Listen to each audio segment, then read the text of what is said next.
Welcome. It is me. Oh, God, is my microphone on? Okay, good. It is me, your buddy Gabe. Merry Christmas. I'm here with my good friend Shanth and I, and we are going to have a lot of fun today, guys. I'm so happy you're here. It is that time. It is time for Van Damme to wish you a Merry Christmas.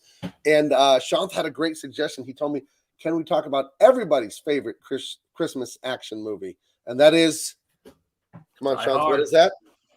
Die Hard, baby. That is right. So, and apparently Shanth has an encyclopedic knowledge of this movie. Listen, this doesn't take away from my credibility. I've only seen the movie once, okay? I did love it, though, and I will revisit it again, I guess. But how you doing today, bud? What were you working on? What were you up to? I was working on an action scene. I blame you for that. For my comic book Nosfero. You guys have got me so jazzed about action. The more stuff we watch, I've been just binging action movies. And yeah, I mean, I messaged you earlier today and was like, hey, I just was realizing so many people are talking about, we got to have a Die Hard conversation. We got to talk about Die Hard. It's a big, Christmas movie. And we're doing, an action show. And I thought, would you be game? And you were gracious enough to say, hey, man, let's do it, And yeah, I love that movie. And I just have to say, it says, we'll get together with family, have a few laughs, Mighty Geek Studios. If that was an attempt at a Die Hard quote, I believe it is. Come out to the coast. We'll get together, have a few laughs is the actual quote. But I'm not saying that you're not a beautiful person, because you are. But yeah, it was so funny because we've been trading, Van Damme memes back and forth now, like old friends, it's the best, man. And it's great to see you, Gabe. How things been with you? You closed out Mike Barron's, 60 days? I think it was the first 30 or something. I know it's still in demand, the Thin Blue Line. And we got more backers, and he passed the $25,000 mark. So the Sergio Cariello cover is unlocked. And last I saw, it was getting really close to being at 29,000. So I'm really happy for Mike. I think when it's all said and done, he could be in the 30s or the 40s. If he's got another month, or I don't know if he has 30 or 60 days. But, yeah, no, things are going good. I wrapped up the freelance coloring that I'm going to do before Christmas. So now I'm just going to work on my stuff over the break and all that. And I'll get back to Aaron's book and another secret book I can't talk about. I'll get back to that after Christmas and all that. But we're having fun. We got our Christmas lights on at the house.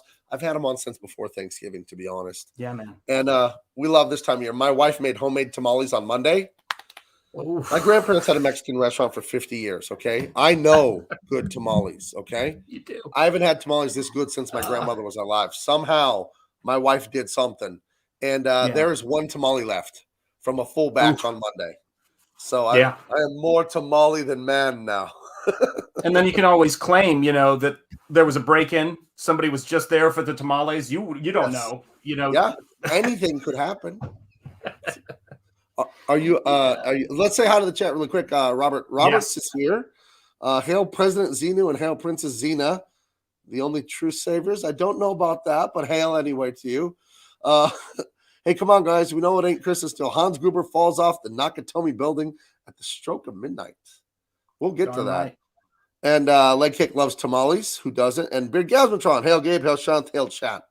So welcome. Are you a fan of tamales? Are you a fan of Mexican food, Sean? Yeah, I am. Well, I mean, I grew up in Chattanooga, man, and Mexican food is a staple. People don't realize that. When you get to the South, it's like, I came up here to New England, and there's no really great Mexican food restaurants except for the one that opened on our street a couple of years ago, which is amazing. But yeah, I love Mexican food. Love it.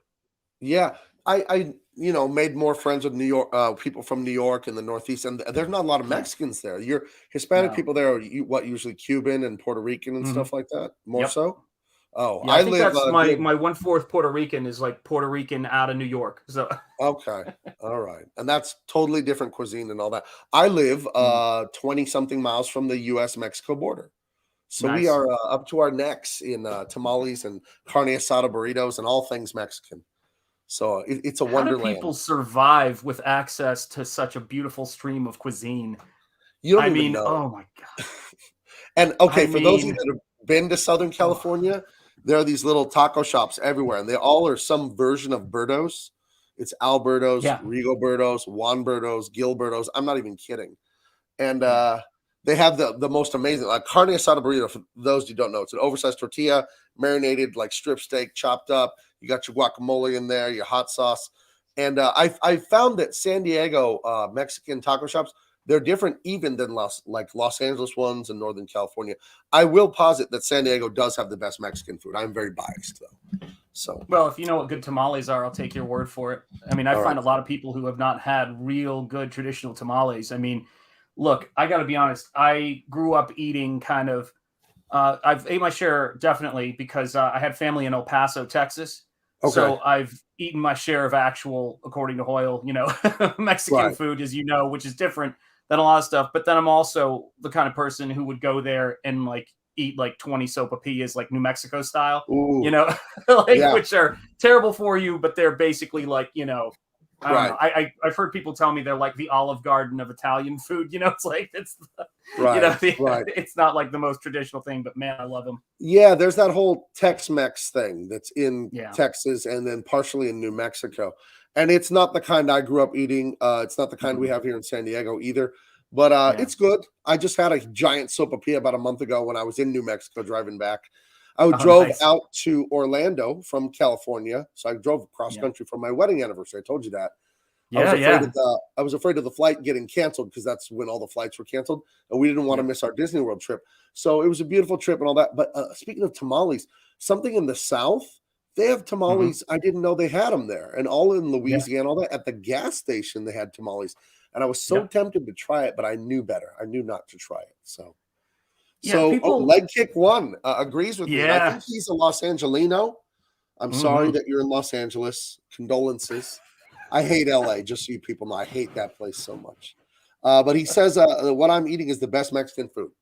So he agrees, right? Did I read that correctly? Yeah, absolutely. Oh, we got here. Robert Roberts says, I'm Canadian. Literally no Mexican people travel through the U.S. to live in Canada. We only have Taco Bell. We do have a few Chileans and a few El Salvadorians. What is your opinion on Taco Bell, Shanth? And you better get this right. Oh, my God. Well, that totally depends. How desperate is the situation?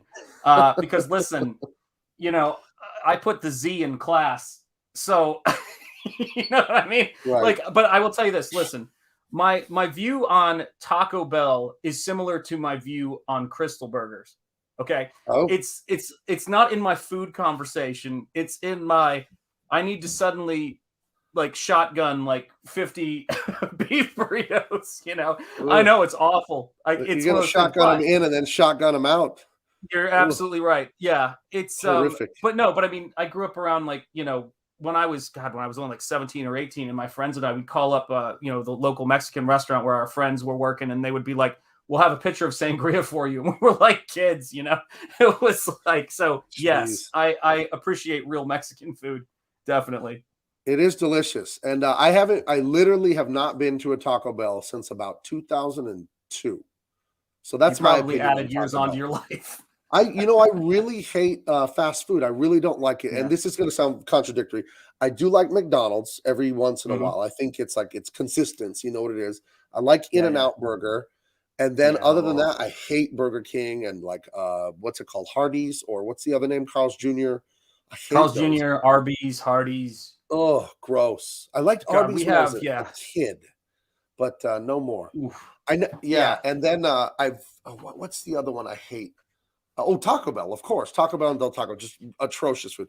Charles Lee says, well, I'm in Kansas City, guys, and we have some pretty decent Mexican food as well as El Salvadorian grub, too. Authentic places, one comes to mind is La Dulce Trace, I don't know, where they make a killer taco. Well, that is awesome. Sounds very good. Yeah, absolutely. Have a taco for us. I'm fasting today, so I'm very food focused today. So maybe we should quit talking about I have not eaten today. Yeah, no, I was about to say. That's not good, man. I'm starving. Oh man, Mighty Geek Studios. You literally have to go on safari for good Mexican food in the northern United States.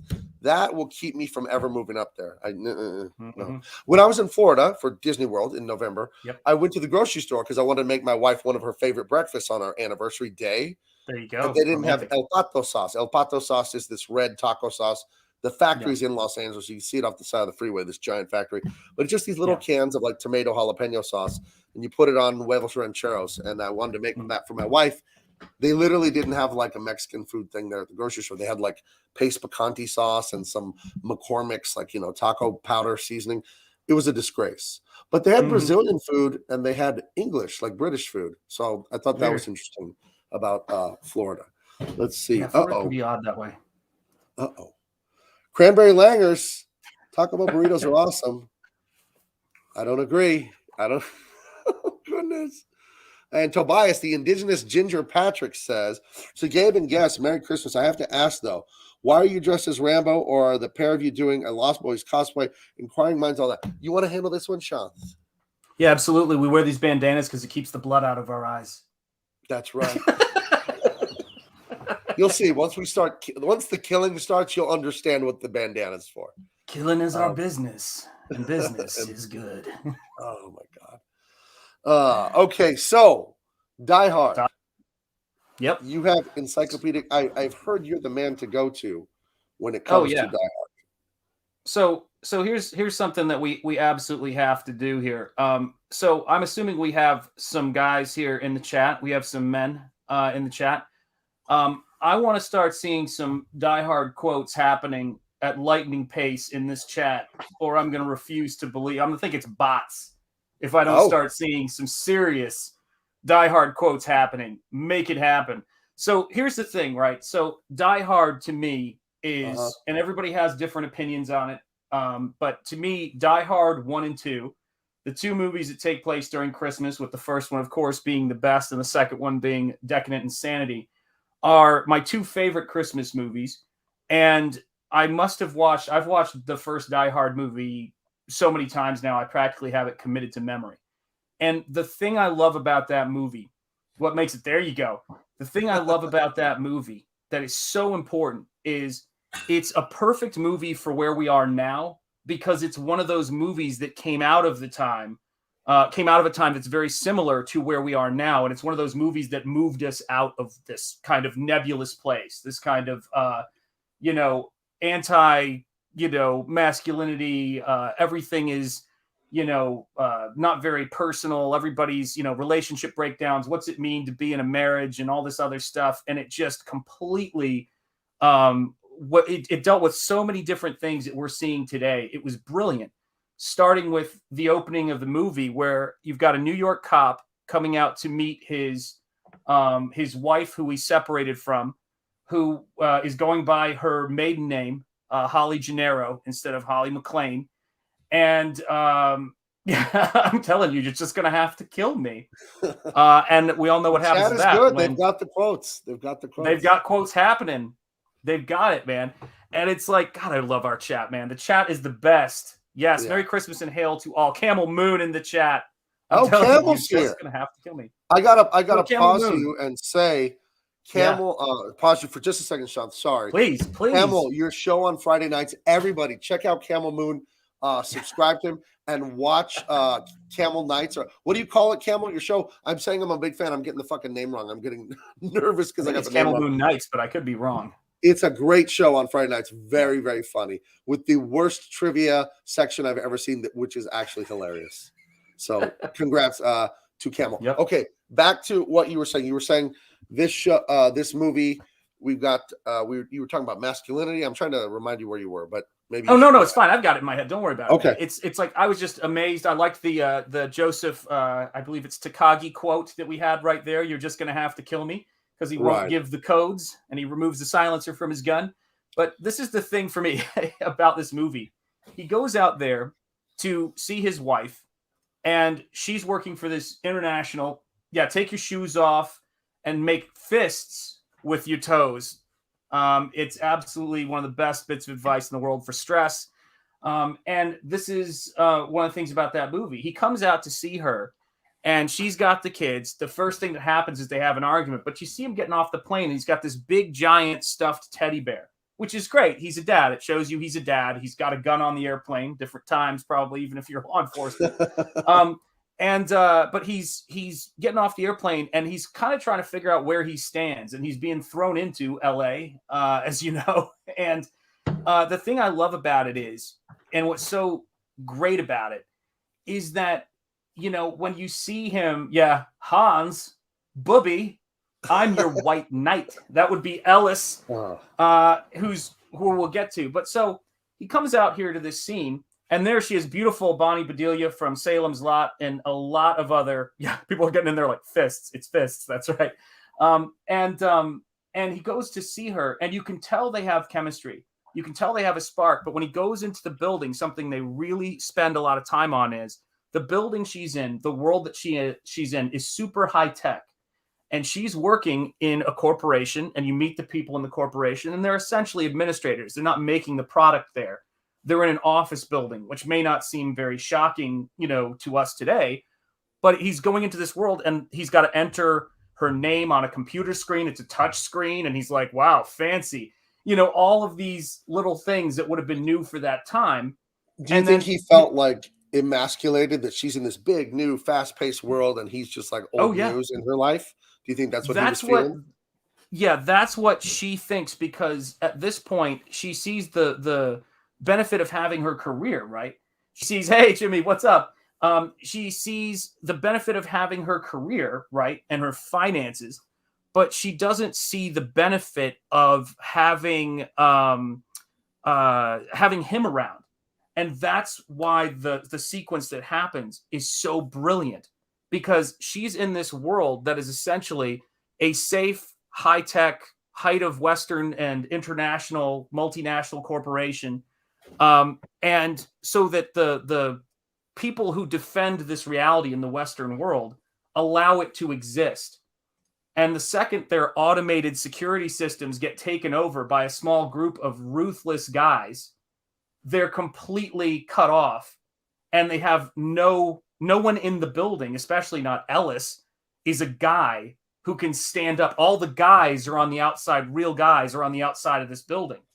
And you sort of see I never thought about that. That's a very, very deep way to look at that she has all this modernity and her feminism of her career and high tech, this and that. We don't need this rough and tough macho man. What a fucking Neanderthal. We don't need this guy.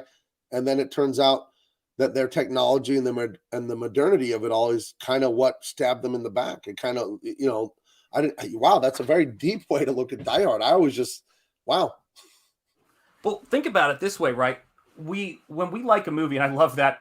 I'm Johnson. This is a Special Agent Johnson. No relation. Love that, man. It's such a great line.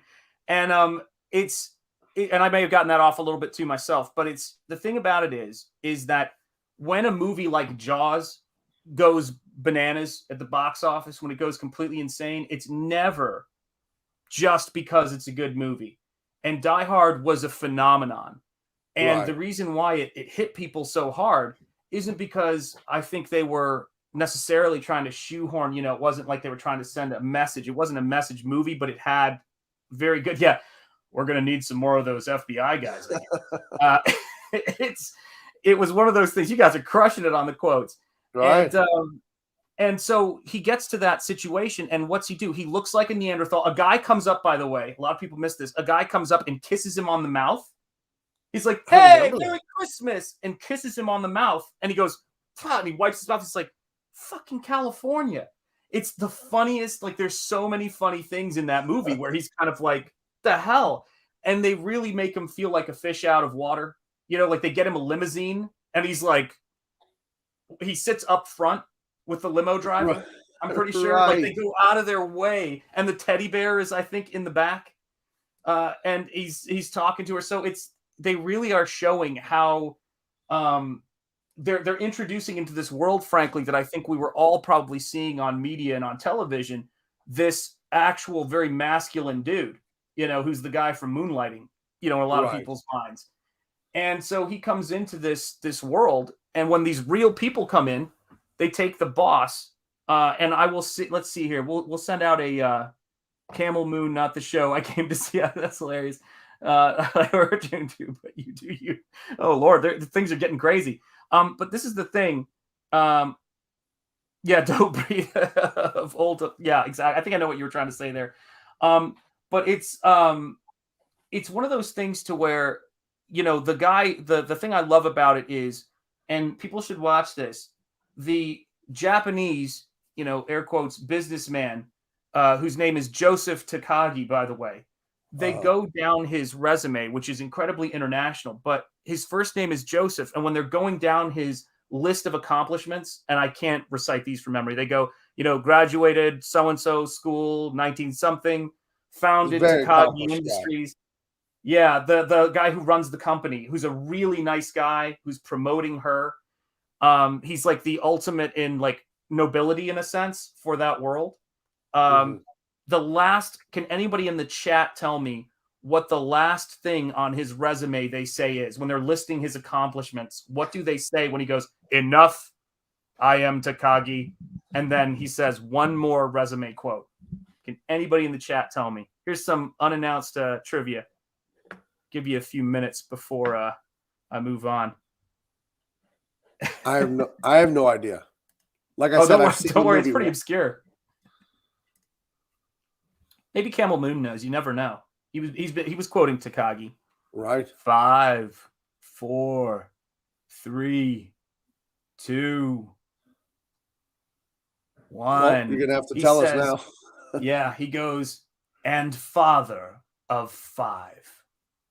Oh. So his last thing he says about the dude is, and you're a father of 5. So in spite of everything else he's got going on, right? Oh my God! And the quarterback is toast. Great quote. That is one of the best quotes from the. Right. That one, and looks like the police have themselves an RV. That's another good one from that guy. But this is the thing, right?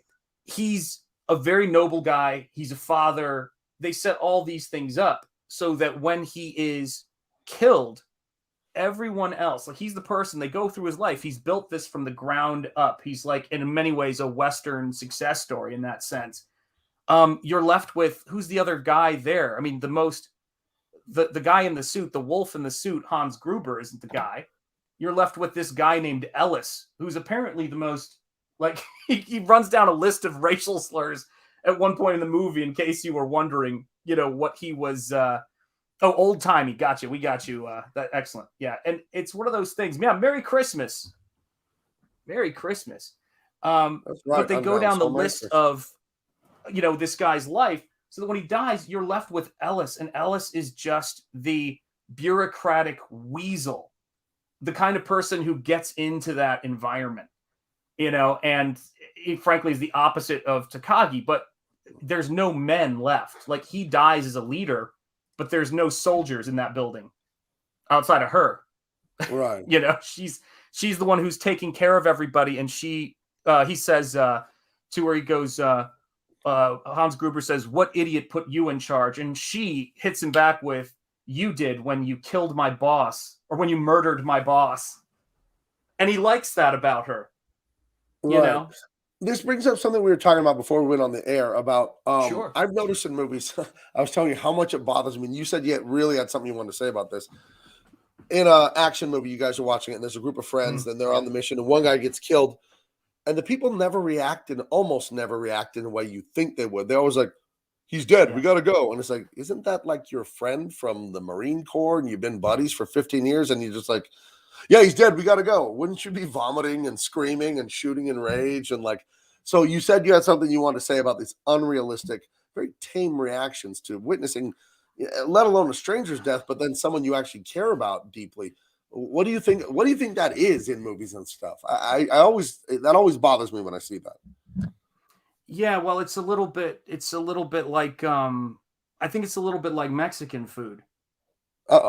If that makes sense. And I hear people say a similar thing about Indian food, although I cannot eat spicy Indian food to save my life. That stuff, really? That's, oh my God, the real stuff.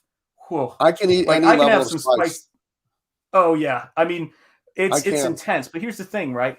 Is that if your ability to enjoy spice has to do with your toughness or your experience with it, which is why they put pepper in baby bottles in India, which a lot of people don't know. They start conditioning kids for the spices from their time they're young.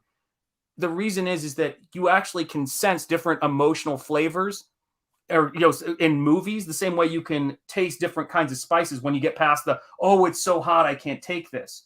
When it comes to emotional spectrums of violence and action movies, when people are so detached from violence that they need to just see it as an aesthetic and then move on, they have no way of talking about that. Like Saving Private Ryan, they spend time with him looking at strangers. They introduce the audience to strangers, and the camera lingers on these guys storming Normandy Beach.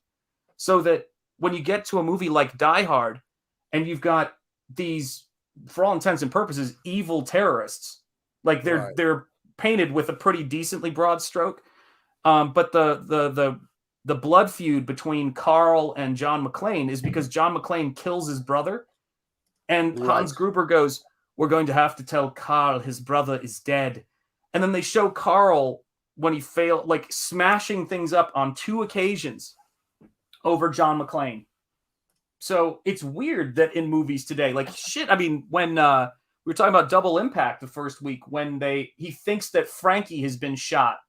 Right. You remember that? They fake Frankie's death, and then Van Damme's like, no, like that's right. That's a reaction, man. That's what I'm always looking for in a movie. Someone gets wasted, and at least the person next to him go, no.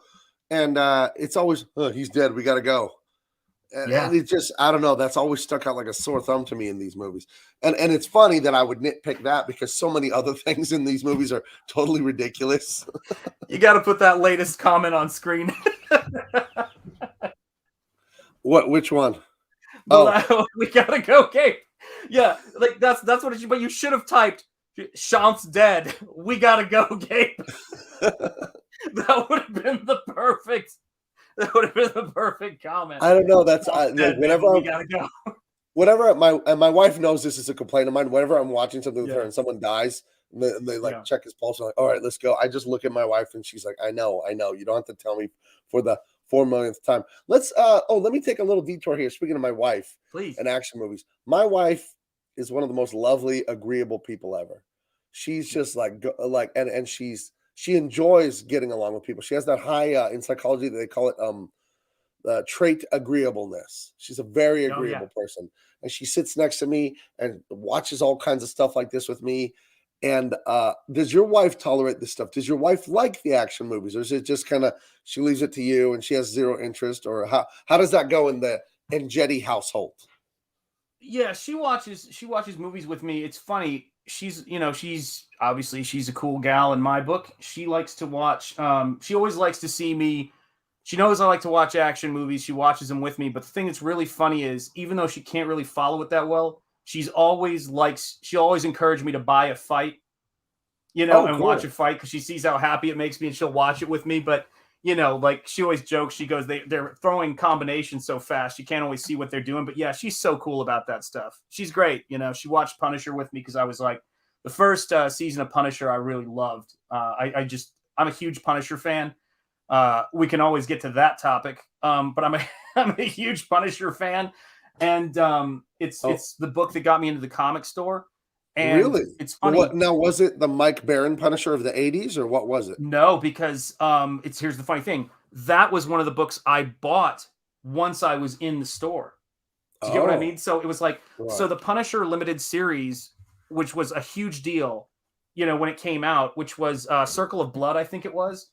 Okay. They with the Mike Zeck covers and painted, sort of. Right. I could be wrong. Mike would be the expert, right? Not me.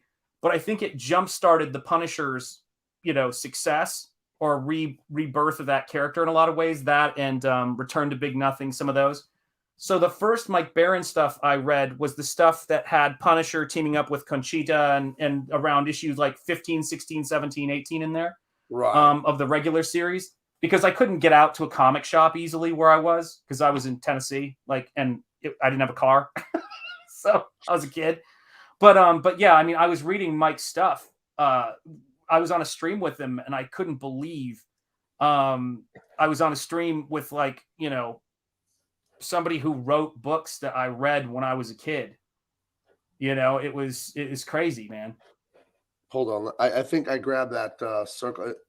Is this it here? Yeah, that's the Mike Zeck, and then I think it was Zimlin, or I forget the name of the artist who painted it over his pencils. Right. But man, that's my Punisher, right? And then after that, I had a pin of the Punisher logo that appeared on the Mike Baron books, the sort of newish logo they did. Right. So I had a comic book pin on my ball cap that was that insignia. And so it's cool. And if you look at that Punisher, what you notice about him is he looks a little bit like Bruce Willis. He's got the receding hairline. He's got that Sure. jaw. Like, he's not a young guy. And it's kind of, that all fed in. All that stuff was happening at the same time. You know, I was just like, I must have drawn Uzis for like about 10 straight years. Everybody had an Uzi. Was Uzi the gun of the 80s action movie? Because I feel like it was. Yeah, I it feel like the was. Uzi, it's a cool word. You know, it's a short little word. It's a short little gun. It seems to fire 4 million rounds a second. Yeah, that was, there were these electronic water pistols in the early 80s. Do you remember this? It was Yeah, like, yeah. yeah, and you Enertech. would Enertech, and I had an Uzi of that. I remember. Yeah. Yeah. But yeah, that was one of my favorite ones. Um, It's so Arnold's I'm fault, sorry. man. We took a detour off of Die Hard to talk about a little bit of Punisher there. But there was a thing you told me to ask you about Die Hard, about Yeah. masculinity and femininity, and I think we touched on it. But was there a broader point or another point you wanted Sure to there make was. about Yeah, the absolutely. themes in Die Hard about that? Yeah, absolutely. It was the idea that this woman is, in a lot of ways, John is a police officer. He's someone who is enforcing the Western way of life. He's on, you know, the ground, on the street, and it's his street knowledge with his friend on the outside, more so than the bureaucratic, you know, doing the FBI, doing everything by the book, which is how they're portrayed for the purposes of that narrative. And it's not till he's doing all of this stuff, but what's important is she never sees him till the end. So for the first time in her life, when right there, she sees what he's physically gone through for her not to be dead, for everybody Right. on the roof of the building to be let go. Like, the reason she's not dead is because of all of the scars and wounds and things that he's been through. And she says, when she sees him for the first time, she goes, "John," like, she can't believe it. And he goes, "Hi, honey." Like, he steps into the TV coming home from work dad that is a part of the civilization she's lived in. But, you know, he's now she's seeing what's behind it, much like, you know, we were talking about, Ethan always talks about the guys who came home from World War II and then put up the white picket fences and mowed their lawns. But that was Right. built on, you know, this conflict with one of the most evil, you know, national socialist parties ever to, you know, take over, you know, the Right. Well, Western world. you know, I put out a YouTube video today. I don't know if you saw it. Oh, I did. It's called "Feminists Are Always Ugly," and I touch on this exact thing about and I talk about "It's a Wonderful Life," which I think is probably the greatest American movie ever made, and and and I talk about gratefulness, and I think this unifying trait of SJWs and modernity. And you told me about, you really expanded this in my mind last week. I think we spoke off the air for like an hour. God, we always do, Is don't we? it's the narcissism and the ingratitude, and It is. how and that's what's killing comic books and movies and video games, and we're fighting back, we're pushing back, but they don't want to see anything aspirational. They don't want to see anything great. They don't want to see anything excellent because it shames them. You know, Yep. they see Tom Brady win 6, 7 Super Bowls, and instead of going, you know what, if I just lift weights and eat right and practice, I can do it too. Instead, they say, how dare someone else have something I don't have? Don't they You know got it. I'm God? And that's why Yep. they write stuff like the shitty new you fill in the blank at Marvel or DC. That's why they write that crap that way. Because how dare Siegel and Schuster and all the people that have touched Superman for years, how dare they make a good Superman? I'm Tom Taylor. I am God. I will make my own. But then, Yeah. you know, lower the standard and make it dog shit. So if you lower the standards, then you don't have to worry about failing. And it's pathetic, you know. So No, it's well, there's one image that I was like, "Oh, Gabe, you got to put that in for me." Like, you know, it's and the video's done now, but I was hoping you were going to show, maybe you did, maybe I missed it, but I was hoping you were going to show Mary as the spinster in the no, alternate world where she's an right, old maid. And I right. I thought, should have. it's funny, that's actually what they tell young women to aspire to Right. in this day and age, is that character. And I know, because I've seen it.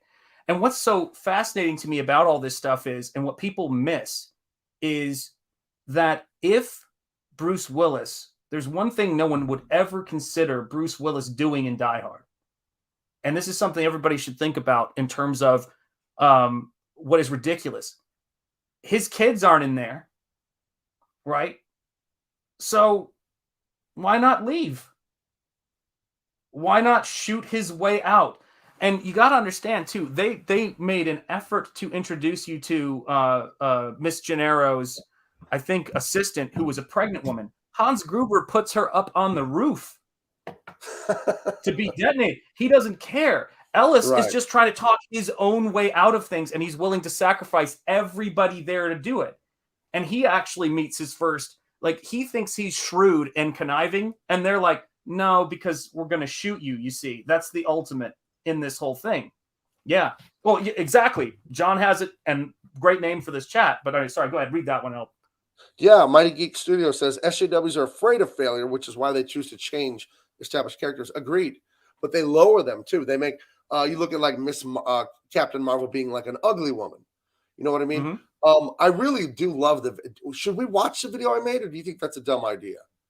It's 4 minutes. I don't ever think it's a dumb idea, man. Okay. Well, I'm going to put it up and play it. Yeah, absolutely. Let's play this, and then I'll respond to John when it's over, because John, that's exactly the point I was making. You got it, baby. All right. Let's get this right. Hopefully, it'll play a commercial for hemorrhoid cream when I hit play here. So it could help somebody. Hey. Oh, by the way, I'm very proud of that. That's very Trumpy of me. I started off my video. Merry Christmas and Happy New Year to everyone, even the haters and the losers. All right, I'm going to play this, and then Shanth, you let me know what you think. Yeah, let's do it. Feminists are always ugly people. I mean, no true beauty is going to be a feminist. And Savior Emma Watson is a feminist. Yes, she announced that conveniently when this SJW shit hit light speed. The lady's got to keep her job. I don't really blame her. But, I've always noticed how ugly feminists are. And it got me thinking, back up a little bit away from feminism specifically, and look at just the SJW movement. How they've invaded video games, movies, music, and my business, comic books. Making a bunch of dog shit comic books. Look at this crap right here. This person, I don't know who it is. I didn't look them up. I don't really care. They're not good enough to work in mainstream comics. I'm sorry. Maybe it's a hobby for you.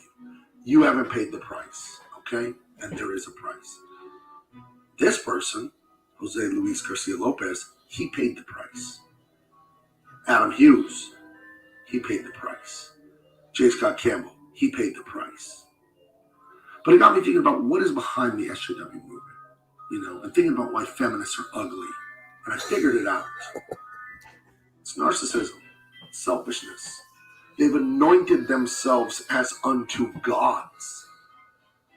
And as the great Cormac McCarthy wrote, the dialogue of the evil judge in Blood Meridian, that exists without my knowledge exists without my consent. The SJWs are complete tyrants. It's why they are in favor of cancel culture. They hate beauty.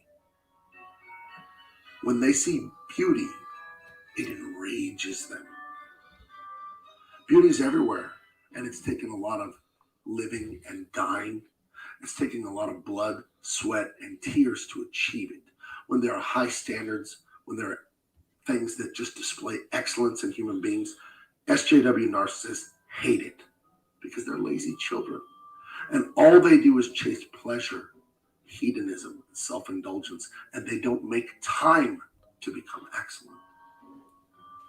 So at this time of year, I love to watch It's a Wonderful Life. It is the greatest American movie ever made. It's the greatest movie ever made. Because to me, it gets down to the heart of gratitude. George Bailey, he's your everyman. He gets married, he does this and that, and he runs into a horrible financial problem for the bank that he runs. And he feels like, and I'm not going to get into the details, watch the movie, it's excellent. He feels like he has failed everyone. And he's always tried to do the right thing, and his life has still just ended up a disaster. So he goes on a cold, rainy night to commit suicide on a bridge. And God sends an angel, Clarence. And Clarence shows him, fine, you want to be dead? He shows him a simulated version of what the world would be like without George Bailey if he had never been born. And he goes around and he sees a twisted, perverted version of the world, of his town of Bedford Falls. And things aren't right. And many people's lives are much poorer for never having known George Bailey. And he realizes that for his troubles, he should still consider what he does have and not what he doesn't have. And realize just how rich he is. It has such a beautiful ending, this movie. And, you know, he begs, and then the angel shows him, okay, you're not really dead. Here we go. You're alive again. And he's just the most grateful man. And he understands that it isn't about what we don't have, it's what we do have. Gratitude is the key, my friends. It's the understanding that the world we live in is the most abundant place to ever exist. It's understanding that none of that was free. It was all bought and paid for with death, quite literally. And these slimy, little sniveling SJW losers need to get on their knees and say thank you to the people that created the comic book industry. And they need to understand that when they try to wipe that all away so they can feel better about the excellence that others created, they're being disgusting. They're hurting sales, insulting fans, and destroying an original American art form. So how do we stand up to it, guys?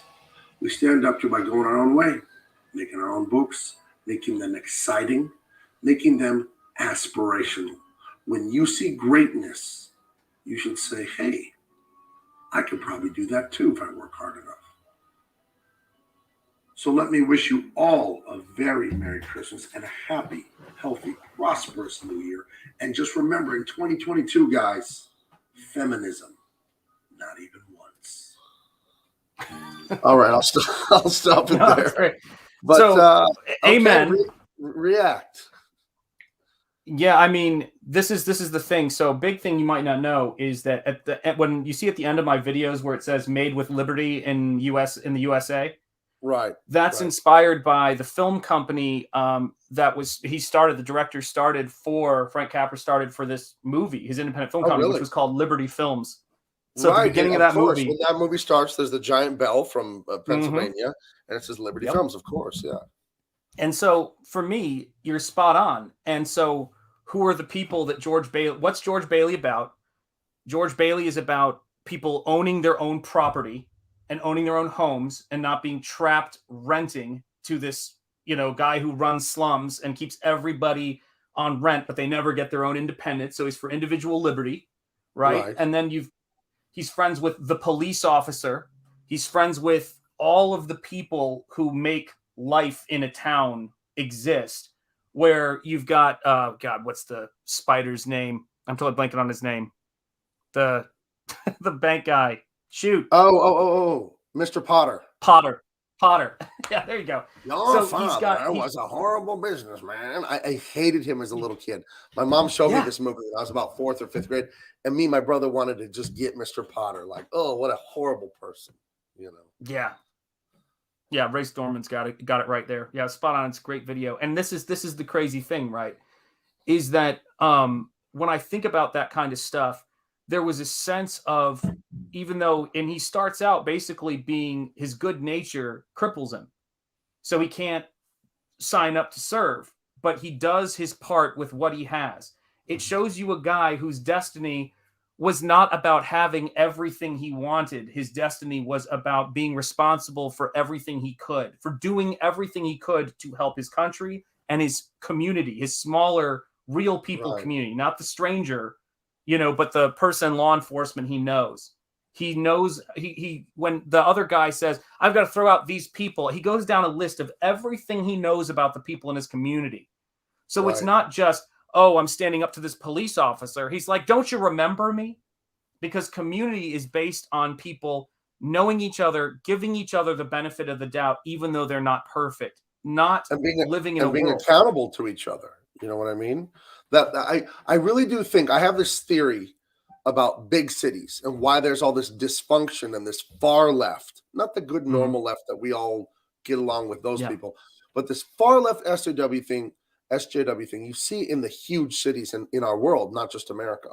And when you think of like farming, and they have all these chickens living unnaturally in a big warehouse pen, you got like 100,000 chickens. Well, inevitably they get bird flu or whatever and they die, right? And I feel like when people live unnaturally in Los Angeles with 20 million people, or Manhattan, the size of a postage stamp with 8 million, I feel like it's animals cooped up, and I'm not calling them animals, but I'm feeling from a spiritual, biological, like spiritual sense, they get sick. They get a mind virus because I don't think we were meant to live in groups that dense. I think we were meant to live in tribes and villages where I know you and I know your kid and I know what he's supposed to be up to. And if he doesn't do his thing, the whole village suffers. And when you're accountable to each other, you're accountable to your community and your people around you, then it keeps you in line and it helps you understand that I have been given a lot by these people. I need to make sure I give back to them and hold up my end of the bargain. And I think when you live in a big old city like West Hollywood, Manhattan, Chicago, these giant cities, you can be anonymous. You can hide in the crowd and not do your fucking job and just worry about pleasing yourself day and night. And I think it makes people sick, like, mad cow or bird flu or whatever. When these livestock are cooped up, I really feel like the big cities do that to people in a way. So what you're saying is when you're isolated in a Nakatomi Plaza, so to speak, where you're cut off from the rest of the world in your digital interactions that are purely bureaucratic, when an outside force comes in that is evil or malicious or unhealthy, it can take you over and there's no recourse to escape or get out of it. In a nutshell, yes. Yeah. And the terrorist guy, when he meets him, he's looking at the list of names on the wall and he goes, "So I didn't catch your name." And the guy goes, "Clay, Bill Clay." He has no way of, he knows because he's a cop, his intuition tells him. Right. But he has no way of knowing, and that other guy has no way of knowing who he is. So it's a series of strangers meeting other strangers they care nothing about other than the assets. Like, it didn't dawn on Hans Gruber, who is basically the evil corporate dude. And we got to respond to this one. He says, "Merry Christmas, Gabe." I'll say Merry Christmas back to you. Citric 19. I almost called you. Yeah, absolutely. Yeah, thank you. And Merry Christmas to you. But he shoots this guy even after he says, "Father of five." He has to him, he wants the money. He feels entitled to have the money. It makes him feel better to have the money. He doesn't care what went into growing the wealth. He doesn't care about Holly. He doesn't care about the assistants. Everybody that the good business person knows. He's not trying to exploit them. He knows the name of all of his people. But the simple fact of the matter is that Hans Gruber doesn't. He just sees that building as resources. And that's what's so great. They mock the fact that he has an ideology other than greed. When he says, I want you to let go or release all of the people who are members of Asian Dawn. And then he puts the phone aside or something. I can't remember. He goes, "I read about them in Time magazine." Like, he's just listing random stuff because he goes, "We're just here to steal." And then she says, "After all of your posturing or whatever, you're nothing but a common crook." And he goes, "Or thief." And he goes, "I am an exceptional thief." But he owns it. And that's what it is. It's theft. Yeah, there's a depth to his character that, if you just think about the action and all that stuff, you get caught up in the quotes and the fire hose out the window. But there really is a depth there that he is. Yeah. I think he suffers from this narcissism that I keep talking about, where he thinks he is so much greater and more sophisticated than he is. And he is just a scumbag thief. Just the hungry hippo, just going around taking everything he wants. And he really thinks he's this high-minded, intelligent person, And I don't know, I think one of the most dangerous, evil things you can have is someone who worships themselves. You know what I mean? Then they'll never question themselves. And then they can be very easily morally relativistic. It's like, well, I'm me. Don't you guys understand? I remember the mayor of Chicago recently, they locked down everyone with the COVID lockdowns and the pandemic lockdown. And she was caught, I guess, going out and getting a haircut. Yeah. And her excuse, the way she explained it to the media was, "Well, I'm someone who cares about my hygiene and I don't know how to cut my own hair. So I went out and got a haircut." And I'm like, isn't that most people care about their hygiene and don't know how to cut their own hair? Oh, but it's different when it's you. And that's that hallmark of narcissism. They should just wear hats that say it's different when it's me. Well, that's the fallacy of it. And that's the thing that's so funny about it, right? Is that when you see, I always say this, that if you want to know whether you're in a situation that is filled with narcissists and is, going to threaten your life if you get involved in it, just look for anything that starts with the People's, like starting with the People's Temple, and Jim Jones. It's like it was a cult of people worshiping themselves until they realized that the guy with the guns worshipped himself a little bit more. And that was Jim Jones. Even harder. Yeah, and by the way, it was built. I did a short video on it that explains that it was built on communism and Marxist principles. He wanted to create a commune, and what was funny is he talks about some of the exact quotes that people say today. He said, "If you live in a capitalist America, you live in a racist America. But if you live in a socialist, world, you're not like that." And what he was doing down in Jonestown, people don't know this, that I think it was something like 67, maybe even 80%. It was of the people who were there were African Americans or Black, but I have to say African American because a lot of people don't know that they're like, was everybody there American? And they were elderly, and he was living off of their Social Security checks. So he made sure it was more than equal. It came time to kill everybody in that commune. It was the exact kind of diversity that these people like to take out. And I thought, and I know they're going to do, apparently DiCaprio is doing a movie where he's going to play Jim Jones. And I guarantee you, I dread it, but they're going to scrub every bit of communism and Marxism and make it about religion. Even though it was, they were trying to escape to Soviet Russia in the end, because people wanted to freely leave this place. And it's crazy. Oh, wait, and here's a message here for you. Hold on. Gabe, just a quick heads up. Middle Eastern is literally Caucasian, though obviously not European. Yeah, I think when people say Caucasian in a colloquial sense, we mean white people from Europe. I get it that the Caucasus region is over there by India and all that. I do get that. And you're not wrong. Yeah. But I think, again, colloquially, when we say Caucasian, we mean white European. So, yes, thank you for the clarification. So, well, I'm designated on papers I'd fill out as a non-white Caucasian. And I remember thinking, boy, that's a head turner when you try to explain that to the average person on the street. You're like, what's that mean? I don't know, Bordeaux. I don't know what your racial makeup is, but when Shanth and I we fill out paperwork, it does feel weird to check white on there because it's like, ask white Europeans if I'm white. You know what I mean? Yeah, so, just ask airport security. Right, yeah.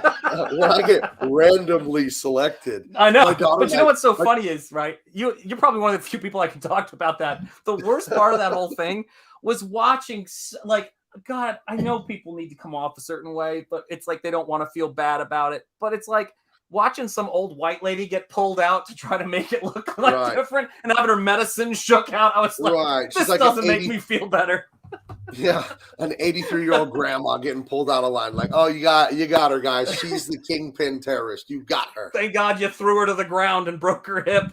Just so it'll be that famous internet meme. Ladies and gentlemen, we got him. Yeah, exactly. Yeah. But so, Shanth, I'm sure you've had the pleasure of being pulled out of line a few times, right? Yeah, of course. Of course. Yeah, I've been pulled out at the airport. I don't even fly that much. I flew a lot when I was a child. Yeah. But in the last 20 years, I think I've only flown 3 or 4 times. And I think I've been pulled out of line. If I've flown 4 times, I've been pulled out 3 times. It's not a lot. But I went to the Miramar Air Show. That is at the Marine base here in San Diego. You know where Top Gun was from the movie Top Gun? That's the base here. And every October, the Blue Angels, the F-18 fighter squadron, they go there and they do all kinds of tricks. And there's Harriers and it's like a 3-hour show. It's amazing. But there's a long security line. And, we're standing in line forever. And then the Marine points at me and goes like, come here. So then they pat me down and look at me. And in the airport, they have me open my laptop. Sure. I don't know what that was about. Maybe they thought the laptop was some sort of device. We got scared, though, once. We visited my dad in Colorado where fireworks are legal. And we were blowing up a bunch of fireworks at his house. And the next day, my son got pulled out of line because go figure, because the way we look. Yeah. And I worried that he would have gunpowder on his hands from the fireworks. So not because they wipe you with that rag that can sense it somehow or whatever. I don't know. But it's been fun. What about you? How often have you been pulled out of line at places? I mean, it was fairly regular there for a while. But what I always would tell people is like, I'm one of those weird people who would always try to make light of it. Like one around, like the person who would get the most, stressed about it was probably my wife, and I would always have to calm her down, because she was is she a white woman or she's she is. Yeah. Okay. And I used to jokingly say, like, you know, with her when she'd get upset about it, I would go, babe, if they don't pull me out of line, I'm not getting on this flight. And she just started laughing. And I said to her, I go, you know, I mean, there's something in the eyes, you know, but this is the thing about it. But I would say this one time my kids asked, and, you know, you got little kids and they were like, you know, they were twins and they were like 5 or so. And they go, why is daddy being pulled out of line? And I'm trying to never be mean to people who have that job. Like it's a job you got to do every day. It's a hard job. So, but I just was feeling a little bit hilarious. And I looked at them and I said, oh, kids, these are the people who are responsible for checking to make sure everyone is safe to fly.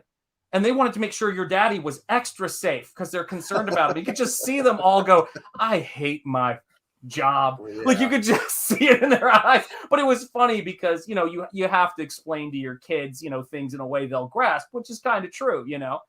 And but I always sit back and I look at this stuff and this is what it comes down to. I'm in a small state. The more times people see you, this goes back to exactly what you were saying about community, right? Which is people, when you walk around, and this even goes for the internet, I think we could all, it's Christmas, right? Which they say a lot in Die Hard, and Die Hard 2 for that matter. But it's Christmas. If there's ever been a time to try to give a stranger the benefit of the doubt. Absolutely. If there's ever been a time, it's this time. And I'll tell you a story about that whole thing, which is, you know, for me, the reason why everybody is a stranger, and we used to do this a lot in the South, I don't know if people still do it, is because we don't introduce ourselves when we see strangers.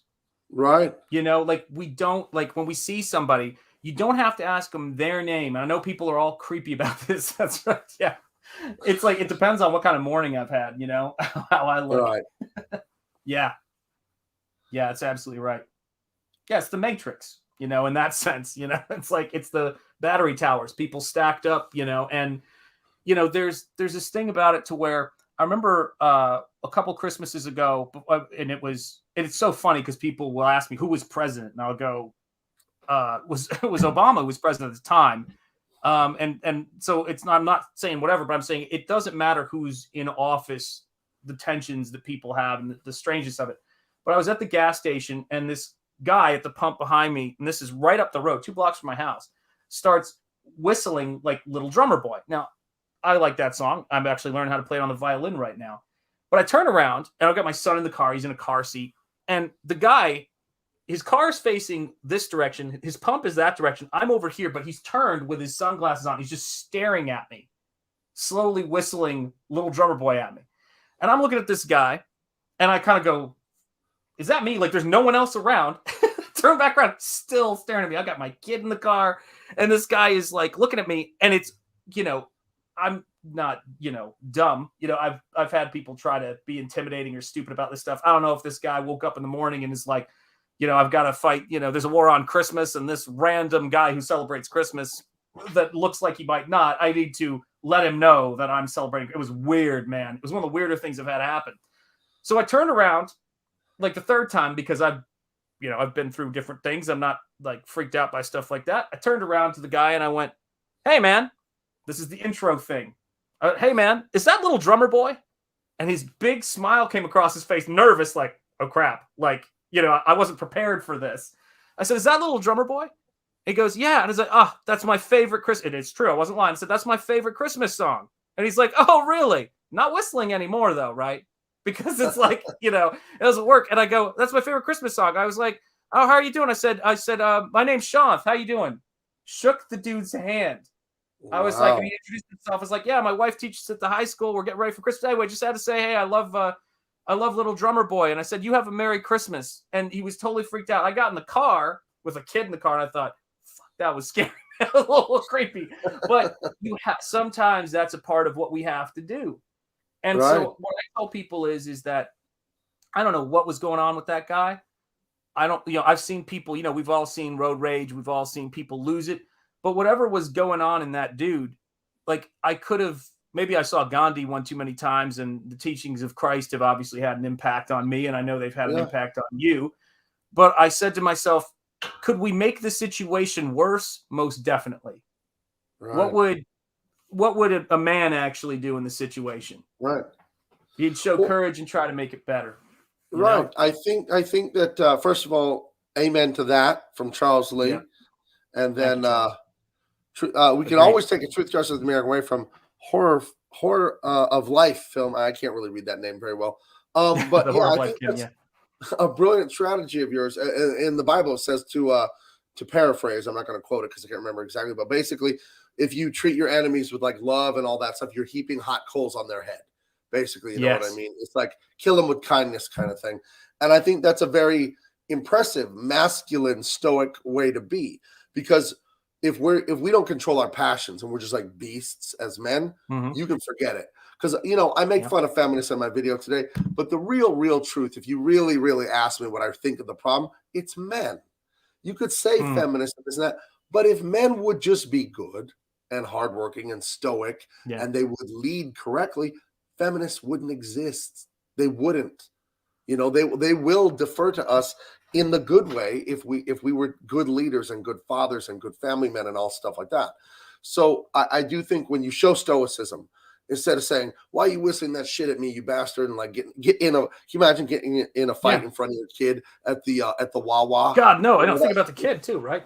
Right. The Well, kid's going to that's- be terrified and possibly in danger. Daddy's going away in handcuffs for Christmas because you got mad at someone whistling. But instead, you exercised masculinity. You didn't say, "What do I want to do?" You said, "What should I do?" And I don't think that's a question that's asked or answered enough in our culture.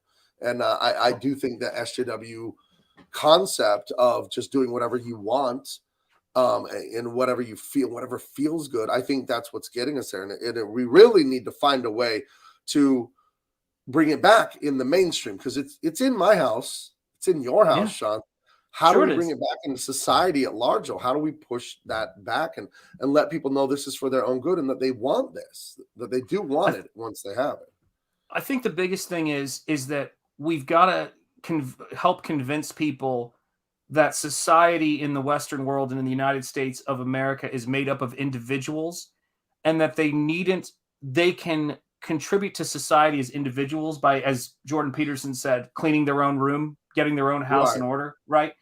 And, it's an interesting thing because you and I have some seriously profound conversations that make me think, and it's the thing for me about it is, what's the best way I could put it? I have this quote that I use, and I do think it's a shorthand for explaining things, is that feminism is to femininity what masochism is to masculinity.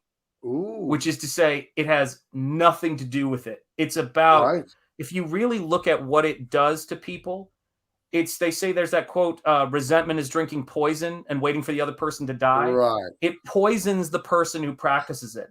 Communism poisons the person who practices it. Right. I'll bring that up in a second. That reminds me of a funny story. My little brother, he's 25. And I'm not making fun of him. This happened when he was like 8 years old. So we all did dumb things when we were 8 years old. But my wife was making food with the kids. And you have to understand, my little brother's the uncle to my children, but they're the same age. My daughter's 24, my brother's 25, my son is 22. So they were always together when I was in college as little 6, 7, 8-year-old like that. They were little kids. And my wife was making some food with them. And I don't remember what it was, but there were jalapenos. And she told the kids, "Okay, now don't touch your eyes after touching the jalapenos. They'll burn your eyes." And my little brother goes, "Jalapenos don't burn my eyes." And then he just rubs his eyeballs and then just starts screaming and crying. And we've all had that experience with peppers, haven't we? Yeah, the self-owned. And it's kind of like, that's how I see the Lisa Simpson kind of feminist. Like, yeah, you want me to get married and have babies and a faithful husband and a fun life and, and a rewarding life? Bullshit. I'm going to go chase a career forever, never get married, have 17 cats. And it's like, who did you just teach a lesson? You just hurt yourself. I would posit feminism hates women. And I heard, I don't know if this is true. We could use the Google machine to find out, but I heard that the original feminist movement was funded by like the Carnegies and the Rockefellers and men who realized, I'm a rich industrialist. I got all these men working for me. If I double the worker pool by putting all the women in it, I can lower wages. That's why I think they're pushing women into STEM and engineering, because those jobs are great, important jobs, and they pay a ton. And they mostly attract men more than women just because that's how it is. But if we can get a ton of women to also do it, now I have double the resumes to look at and I can offer less money. I really think that's what's behind pushing the women to do the career thing, is to just lower the wages. I don't know. See, I think it's so much more simple than that. I think that it's started by people who no, scaring just in case there's cheesecake. I like Let's read that. Alex, I gotta read that, man. Alex Sugarman. Wait, I know Alex. I think I gave a speech at your college here in San Diego, right, Alex? Oh, nice. Alex, if this is the Alex I'm thinking of, he's a pretty good writer and he's got some of his own books out. Let me know if that's you, Alex. I think I recognize the name, but I did give a speech at Pratt College like 3-4 years ago, and I think he was a student there. He says, Shanth's story reminds me of a quote: always carry a knife with you, just in case there's cheesecake, or if you need to stab someone in the throat. General James Mattis. That's hilarious. Yeah, I'm more likely to stab the cheesecake, but it is what it is. But it's but this is the thing. I have a book kicking around here somewhere that was the art history book from when I was getting my master's degree. And it talks about the contextualization of art history. And in that chapter, it starts with contextual approach 1. And I'll have to show it to you maybe next stream. I wish I could get my hands on it. I'm trying to think of where I put it. But it says contextual approach is number 1, Marxism. And then it says, we're going to start with Marxism, even though feminism is also important. But since modern feminism, as it's understood, is based on Marxism, we're going to start with Marxism. That's what was being taught at my state school master's program. Like, this is like officially like where it's at. It's a book called Methodologies of Art. And you can find it. You can't read it online. It's like $40, to get the Kindle of it, because, a lot of people don't want you to see what's in books until you have to buy them as a textbook. But here's the thing that's fascinating to me about that. When you think about it in those terms, it's anti-individual. And I don't think that guys will get on board a plan, but as a bunch of individuals, which is kind of interesting. Now, we can, as you've seen, right, in socialist societies and communist societies, no, that's not the case. The individual's got to be killed first, which is why you got to take out Joseph Takagi in Nakatomi Plaza. You got to kill him, and then everybody who's non-individual is going to be easier to control. But the thing that gets me about it, and I think about this a lot, is it's not about getting rid of grades at colleges. It's not about getting rid of your C or F, which a lot of people think it is. It's actually about getting rid of someone else's A.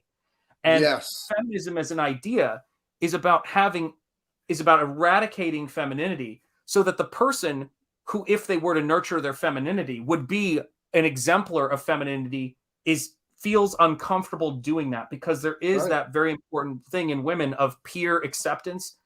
Is really trait conscientiousness, as Jordan Peterson talks about with women, the need to kind of be a peacemaker, which is what Holly Gennaro is in Die Hard. But at a certain point, if you're the peacemaker and you will allow your people to get led to the roof to keep the peace, like Neville Chamberlain, they're going to all die. And that's what he understands. That's what Bruce Willis's character understands. And I know it may seem like I'm mixing a lot of metaphors here, but it's very important, right? When you see him, look at how, like, his face, the way his shirt's, he looks like he's trying to fit in, but he can't. But look at, like, they're using, backdrops for out the window views, but it's perfect for this movie.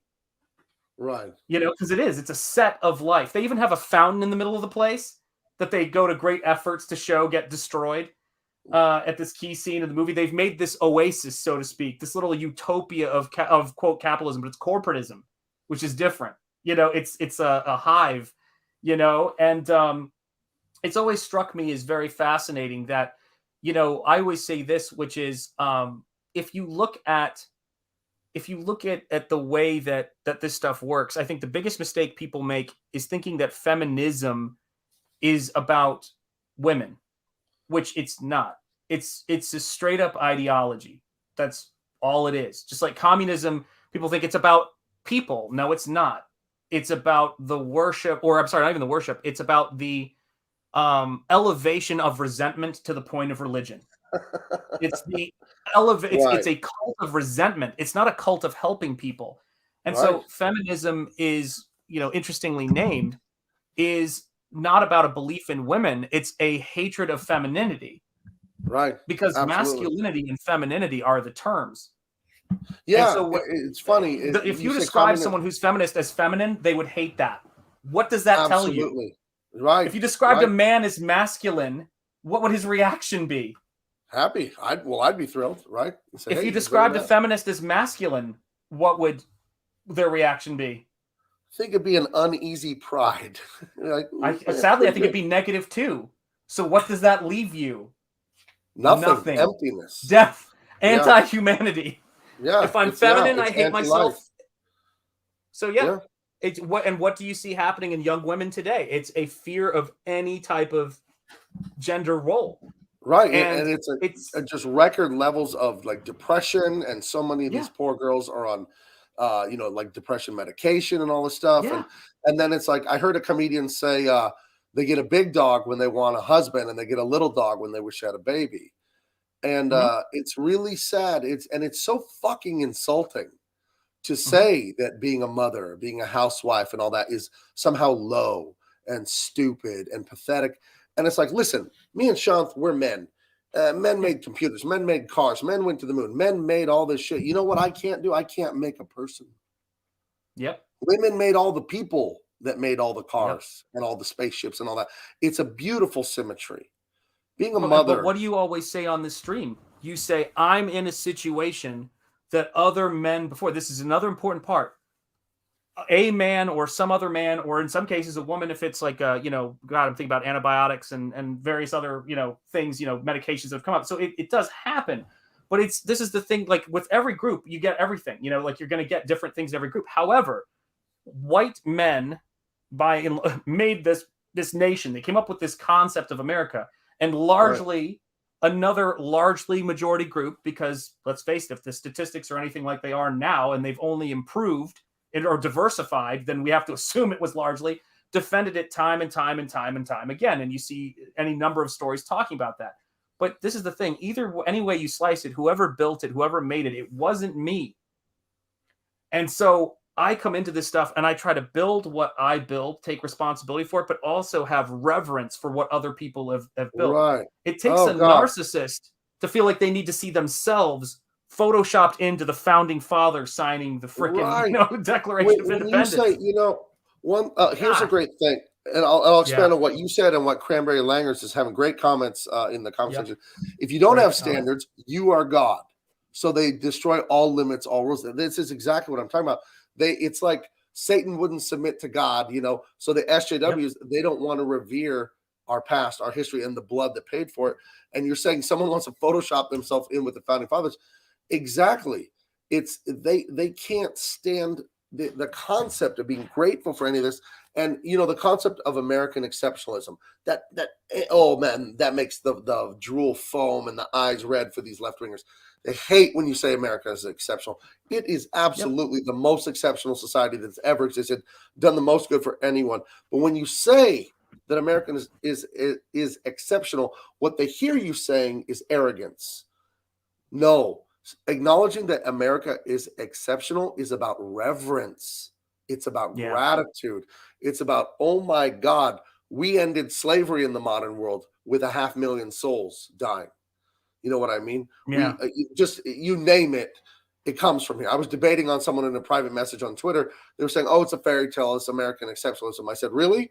Well, you're on a phone and an internet that were made by Americans. And I said, and it's not a white thing. I mean, a lot of it was white, but it's an idea, America.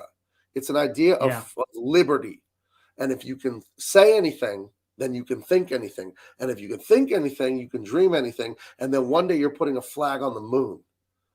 Yeah, it's not a coincidence that like all the modernity comes from this culture, not because, it is because it's a better idea. The idea of freedom, getting rid of monarchs and all that, and some guy giving you down from the mountain like he's a god. He's just a person too. You know what I mean? And I think, and Cranberry Langer said it, if there are no standards, then you are God yourself, because you will define it. Like Dr. Manhattan just shooting lightning out of your fingers, just defining reality on the fly around you.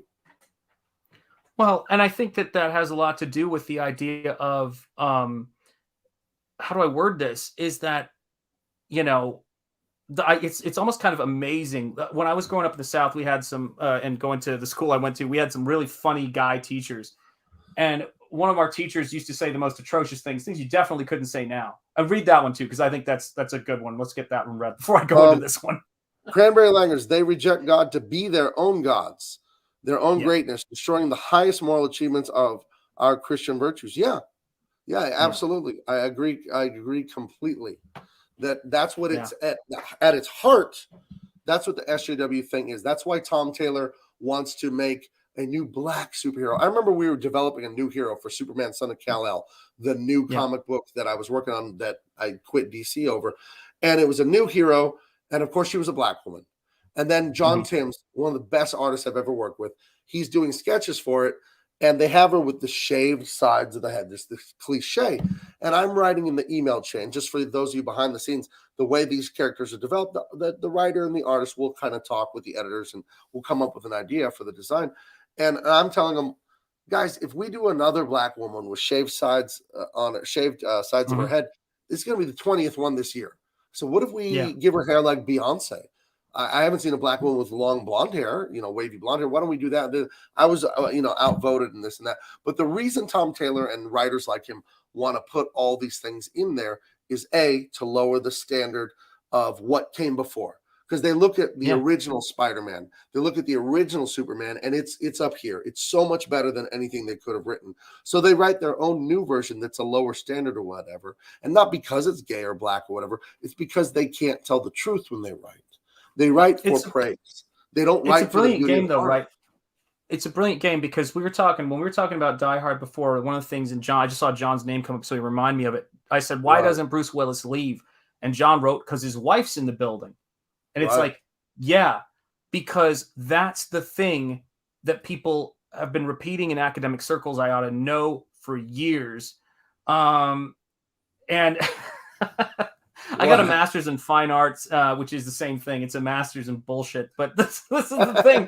Like I would say, though, is and this is important, right? Is that this is the thing. If you've got this window as a young lady, that if you are beautiful and interesting and hypnotic, you can bend a guy and to the point where he will give you every financial resource he has and is ever going to have. There is no male equivalent to this. I do not care what anybody says. I remember when I was like 5 or 6, the first time I saw girls on the playground and like guys were like, girls are yucky. And I was like, they are yucky. You guys leave. I'll hold them off. Like, I was like, you fools, you don't understand, man. I get this, Yeah. And so this is go ahead. Sorry.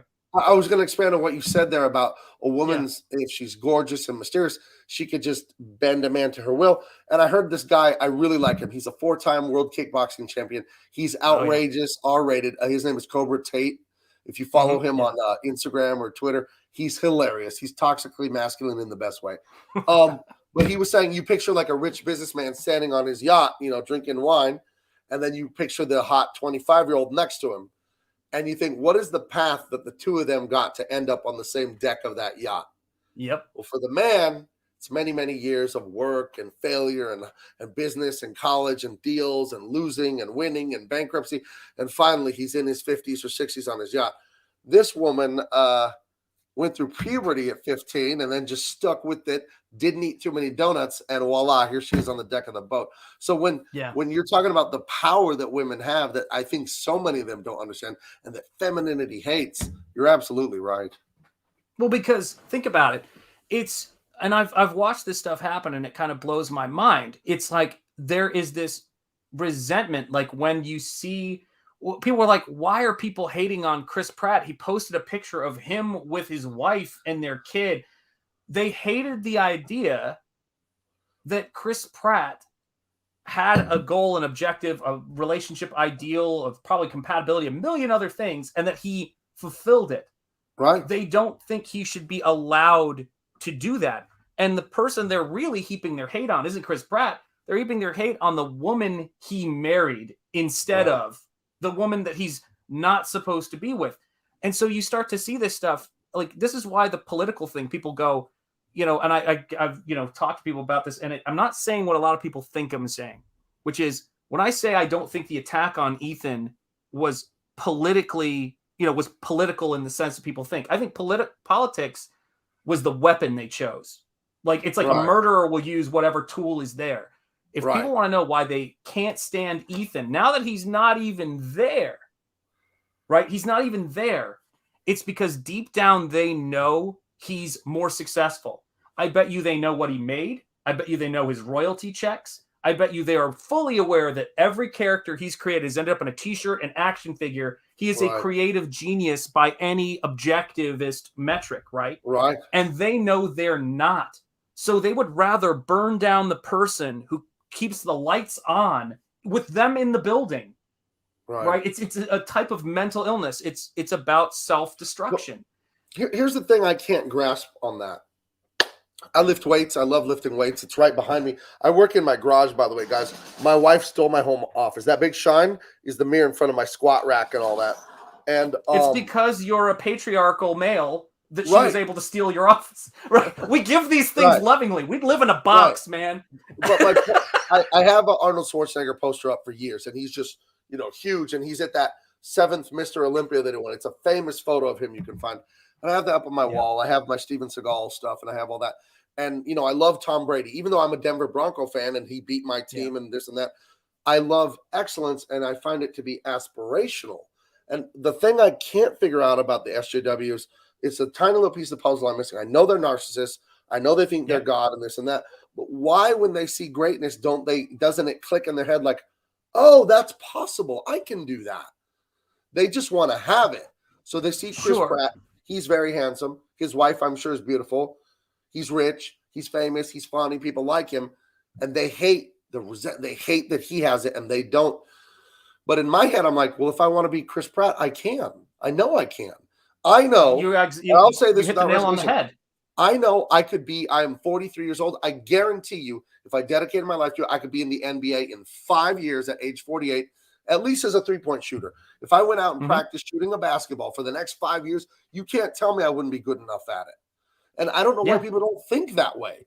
It's like, Chris Pratt's there, and this is a great life. Okay, so you do it now, dummy. You think his dad owned the movie studio and just gave it to him? I don't understand why it doesn't click in their head that they can do it. Anyone can do it. Because they know deep down they're not willing to do the work. It's not even that they can't. It's that they're not willing to.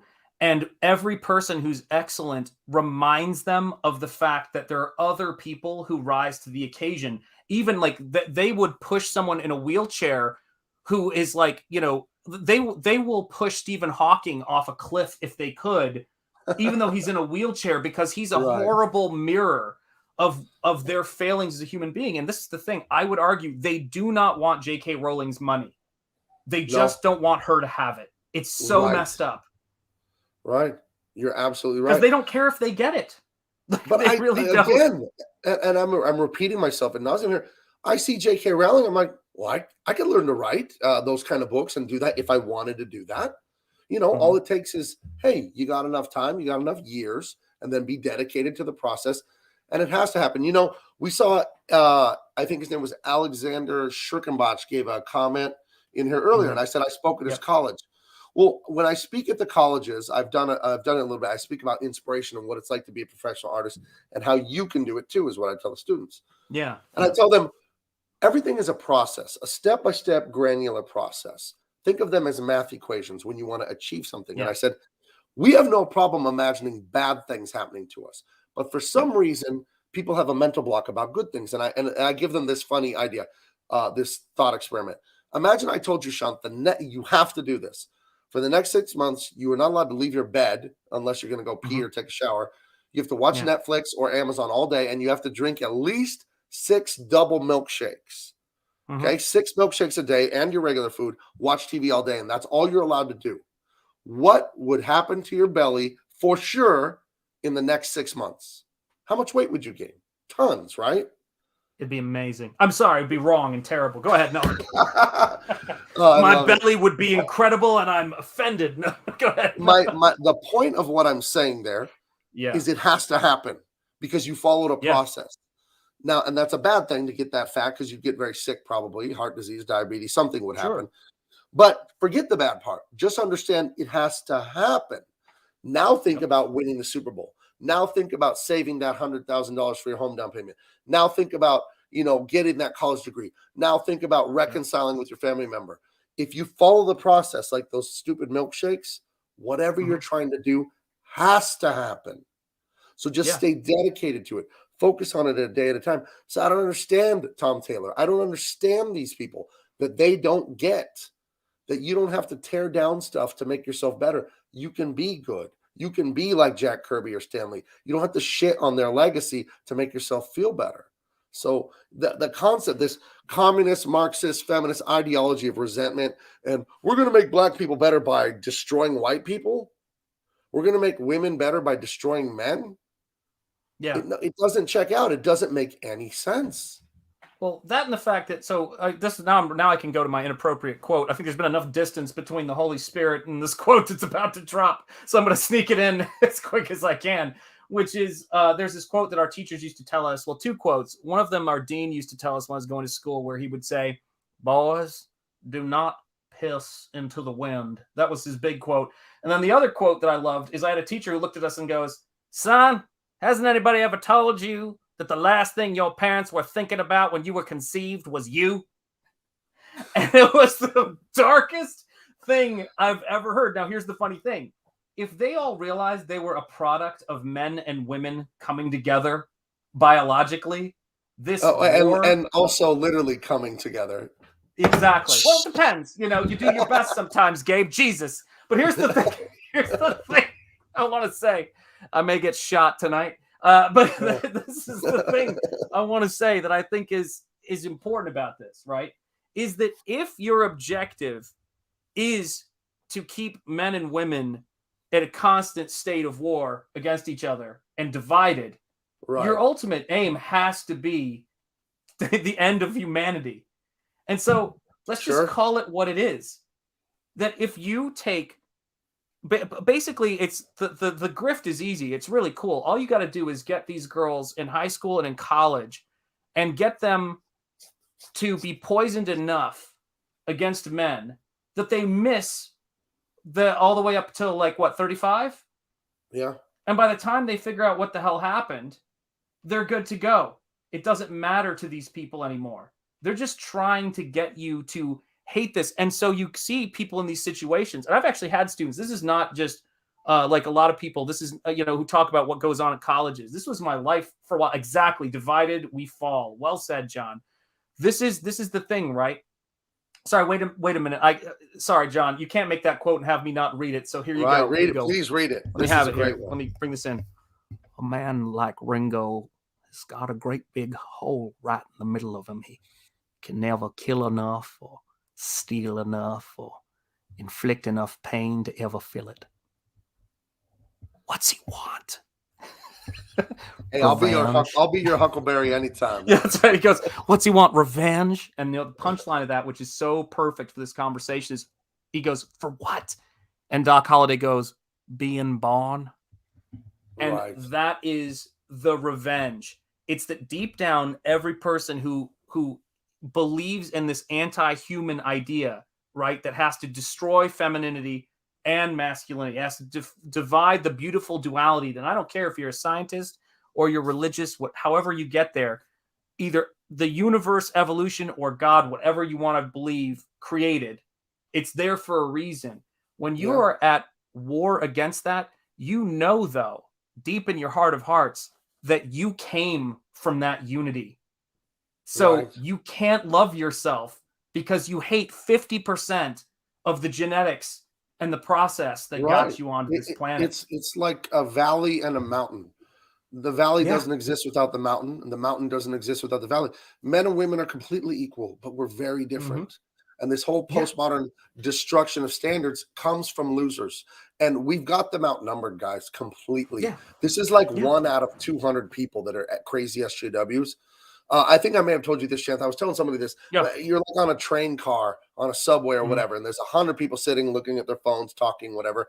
And one guy has his underpants on his head, and he's screaming and shouting and peeing. Most people just like, oh, my God. They look at their phone like, oh, my God, I hope he stops. I'm the kind of person, I stand up and say, no, fuck you, Tom Taylor. It's the American way. It's not this better world shit. I want you guys to stand up. Of course, always follow the law. But I want you to stand up in society and say, no, these good people are trying to ride the subway. Put your pants on and be quiet. Like, enough of this nonsense, because they don't. There's such a small number of these people, Well, this is the great thing about it, right? Is that and I'm I consider myself a fairly introverted person, and I can do pretty well in isolation. But I'm going to tell you this right now. I didn't realize, and maybe we can get used to certain levels of deprivation, but I didn't realize how much I was missing. See, this is the thing, because that word has been so perverted, and twisted. How about this? I was missing relationships with other people, individuals, fellowship, let's say, in the truest sense of the word, Right. like is possible in Comicsgate. I wouldn't be doing Nosfero, and you wouldn't be doing B-Flaw. You wouldn't be doing and what's the book? I'm blanking on the name that you're doing with. Change the name to it shorter. Oath, Blood and Bone. Oh, I love Oath. it. There you go. That book, we wouldn't be doing this stuff. These are comics that are built on the foundation of the hopefulness of Western society. The fact that when you look at a movie like Die Hard, you've got a guy who doesn't even know how to fix his marriage. He's showing up there to try. And she doesn't know. If she had the answers, they'd have answered it by then, right? They know what each other thinks too well. They both say, I know, he says, your idea of this. Hey, what's up, Phil? And she goes, I know exactly what your idea of our marriage should be. But they go there and they try, and they're willing to work on it. And this is the thing.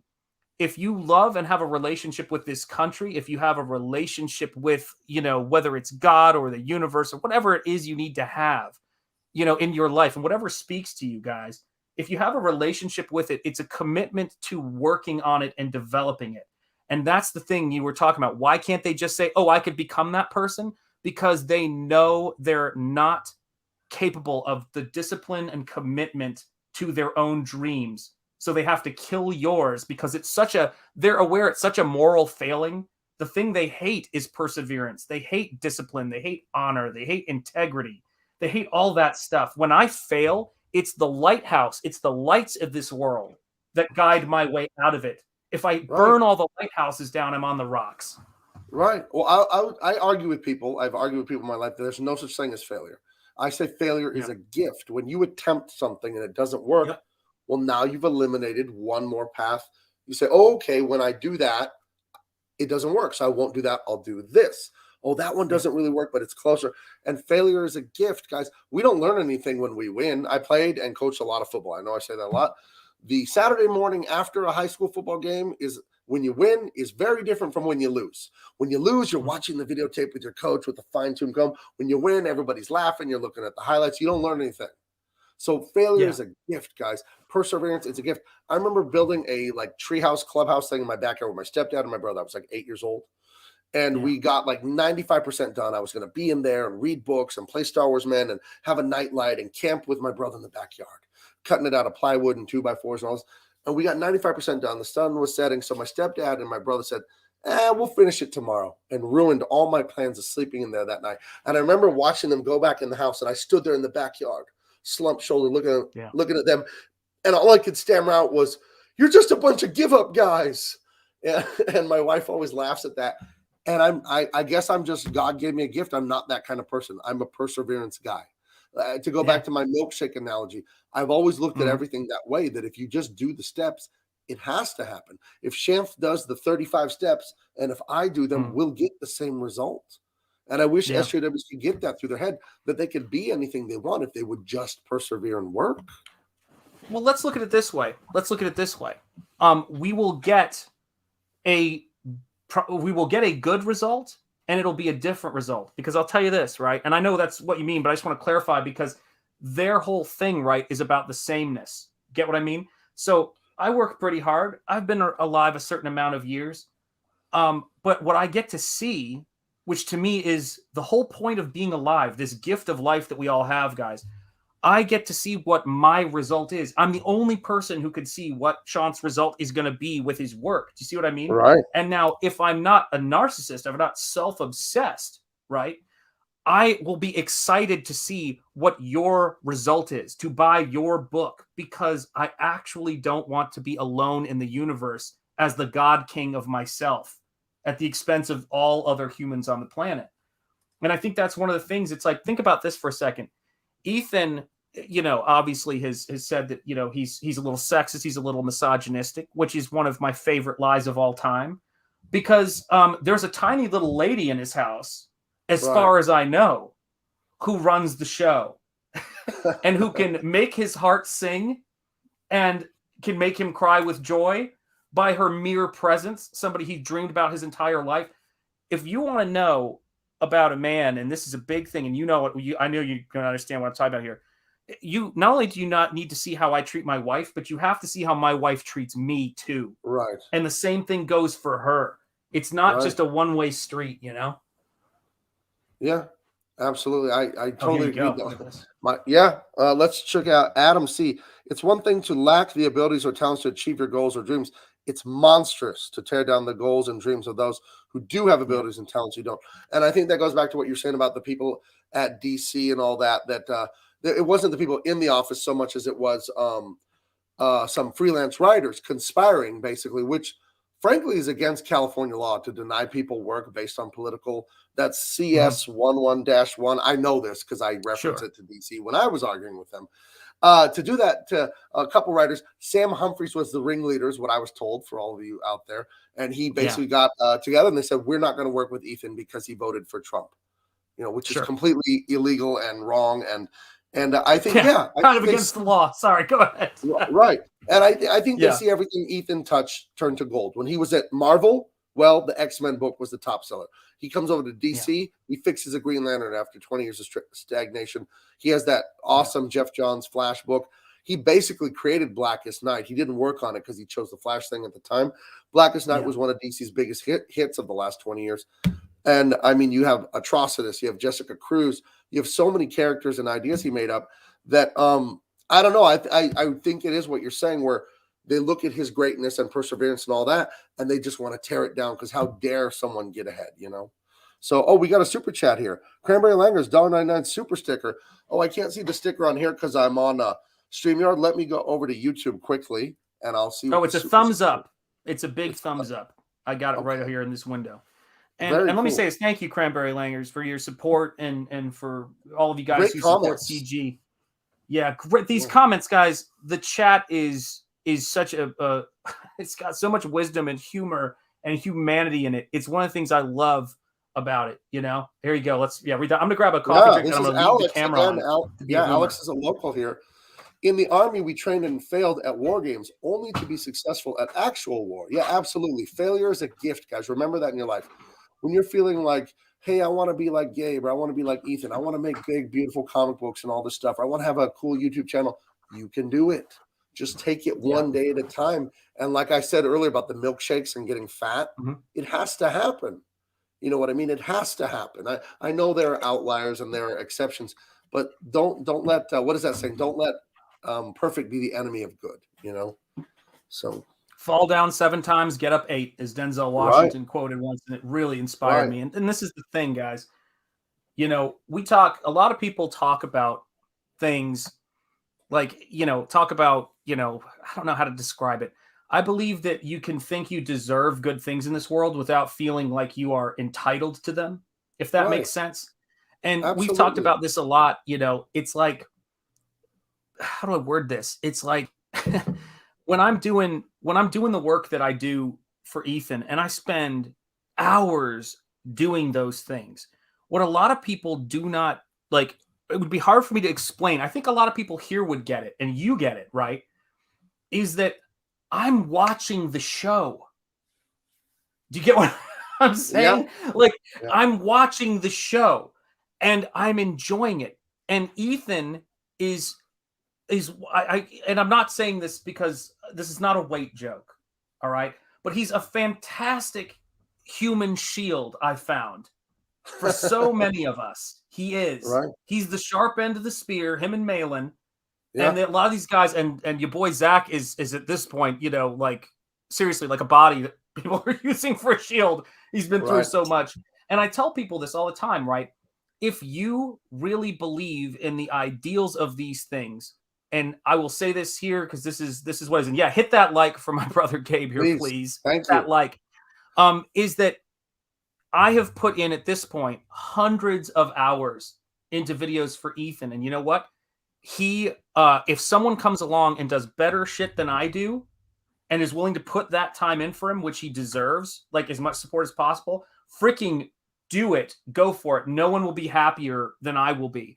But you've got to, like, it's the craziest thing in the world because there's a lot of people who live with this mentality where they don't believe, like, I don't think that anybody, and this is what academia's bullshit pitch is.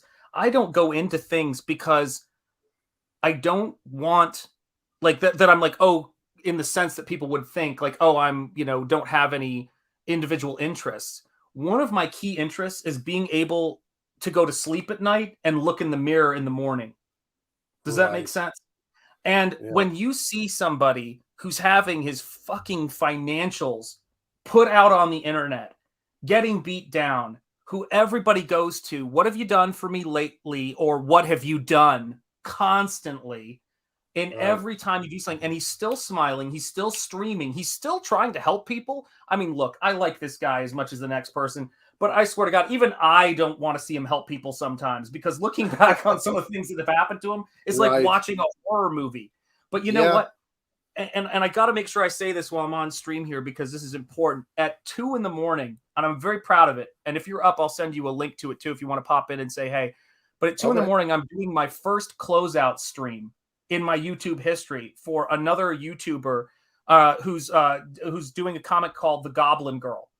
And I said to him, I will stream for the last hour, and I don't know if any of you guys are going to buy. I know Bancroft might be doing some streams as well for him, for Dan Plagle. And I said, I will have you on that show. And to me, it's like this kind of big moment for me.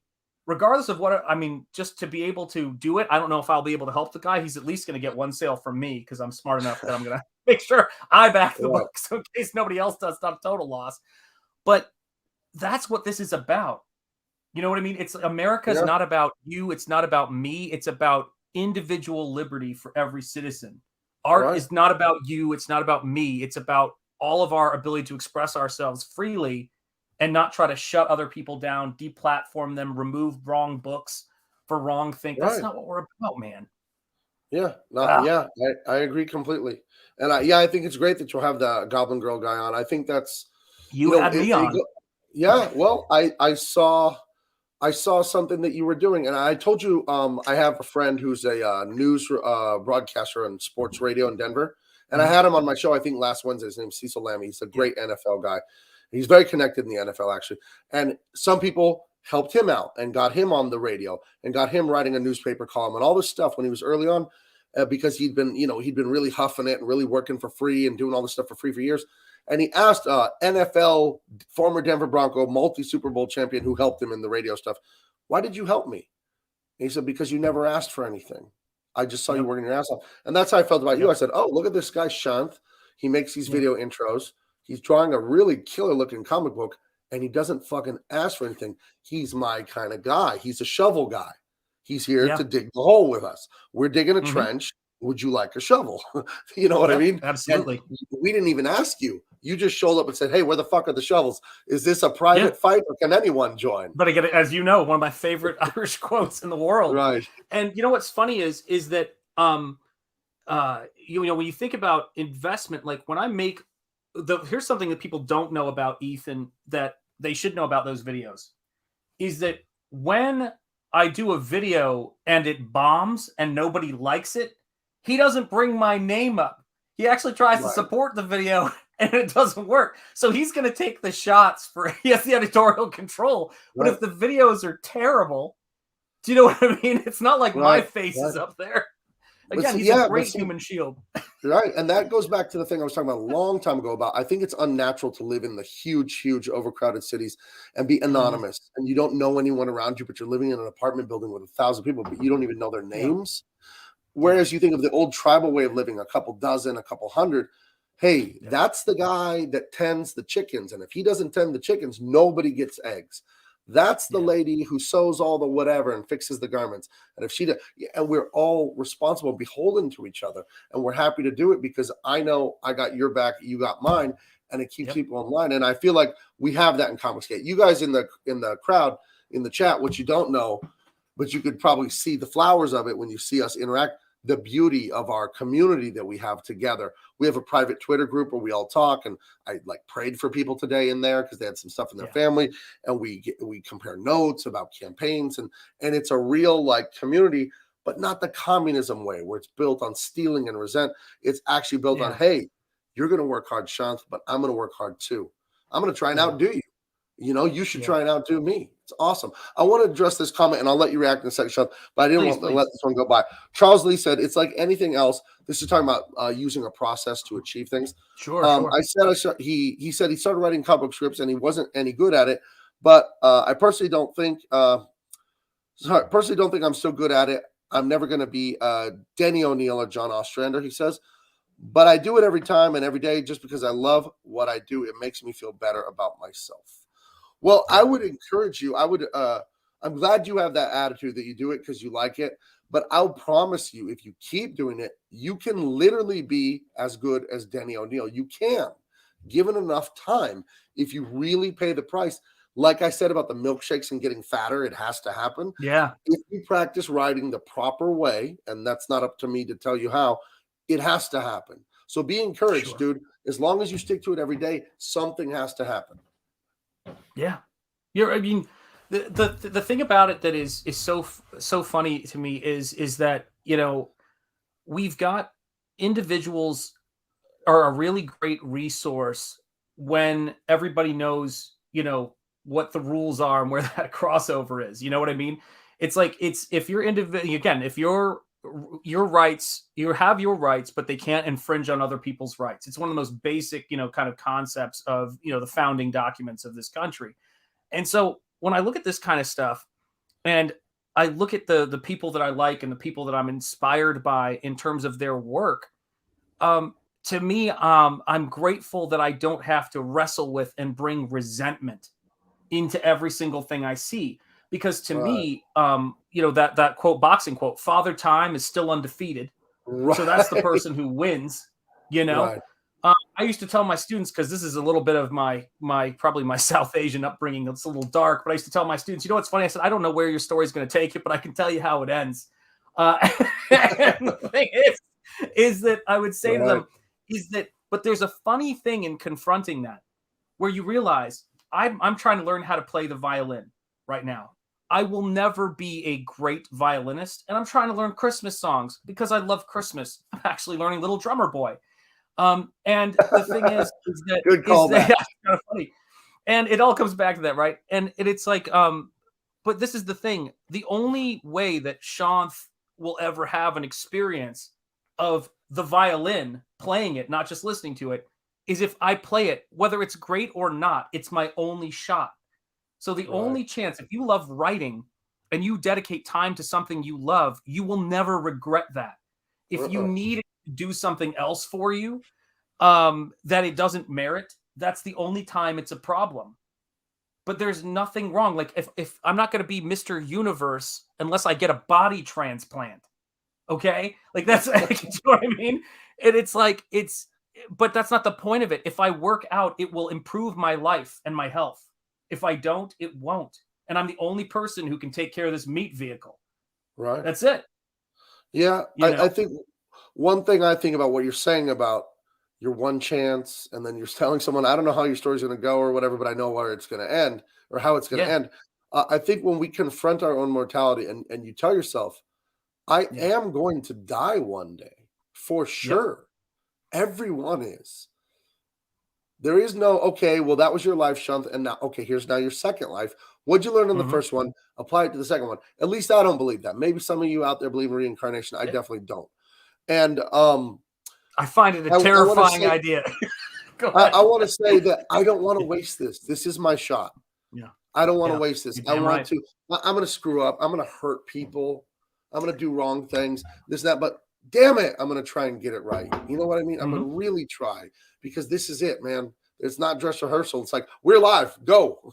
We're doing it live. So no, when you confront your mortality and say, yeah, it's not a possibility. It's inevitable that it just will be over. And some kid or person will walk by your grave and look down and say, oh, Joe Blow, he lived until 2075 or whatever it is. And then that's it. And then, I go to the graveyard to visit some family members, and I see all these interesting names and I wonder about them. It says, oh, World War II veteran for this guy, and this one, beloved mother and wife. And you wonder, and they had a whole story and they mattered just as much as we do. So yeah, you have your one shot. Don't listen to the fake news. Whoever it was, a mean parent, a mean coach, a teacher that told you you weren't shit. They're fake news. They're wrong. They're wrong. You're capable, any of you. And I want you to get to that question about coloring in there, but I got to say this too, which is that's a great quote from Braveheart, and it's a really useful one, but it's true. Everybody, dies, but not everybody lives. And if someone were to ask me, that when you look at what a lot of these principles, like Marxism, weaponized resentment, feminism is a smaller version of Marxism, weaponized resentment. Its objective is not about other people. It's to trick you into believing in an ideology that robs you of your chance at life. That's what's so insidious about it. It gets the person to ruin their own life thinking they're harming other people. Yeah. And they are, but not nearly as much as they're harming themselves. Yeah. And so go ahead for this quote. This is a great question. Well, and to expand on what you're saying and people being robbed of their lives, all of this evil that's done by the governments and the oligarchy, the big, the corporations, the government, all of it, it's all one thing. They're all on one team of elites.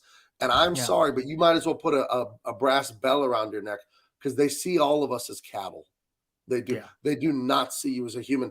You said, well, how do you know that? I said, well, you know a tree by its fruit. The other one is you don't listen to what people say, you watch what they do. What do the big businesses and the government and all that do to all of us? I'm not even talking left wing or right wing. I'm just talking all government, all of it, and all governments around the world, and all big businesses and the big banks and all the people in the elites. What do they do to all of us? Okay, so now you know what they think of you. Don't believe their lies. Don't listen to them. They're trying to tell you you're low, that you're nothing, that you can't do anything.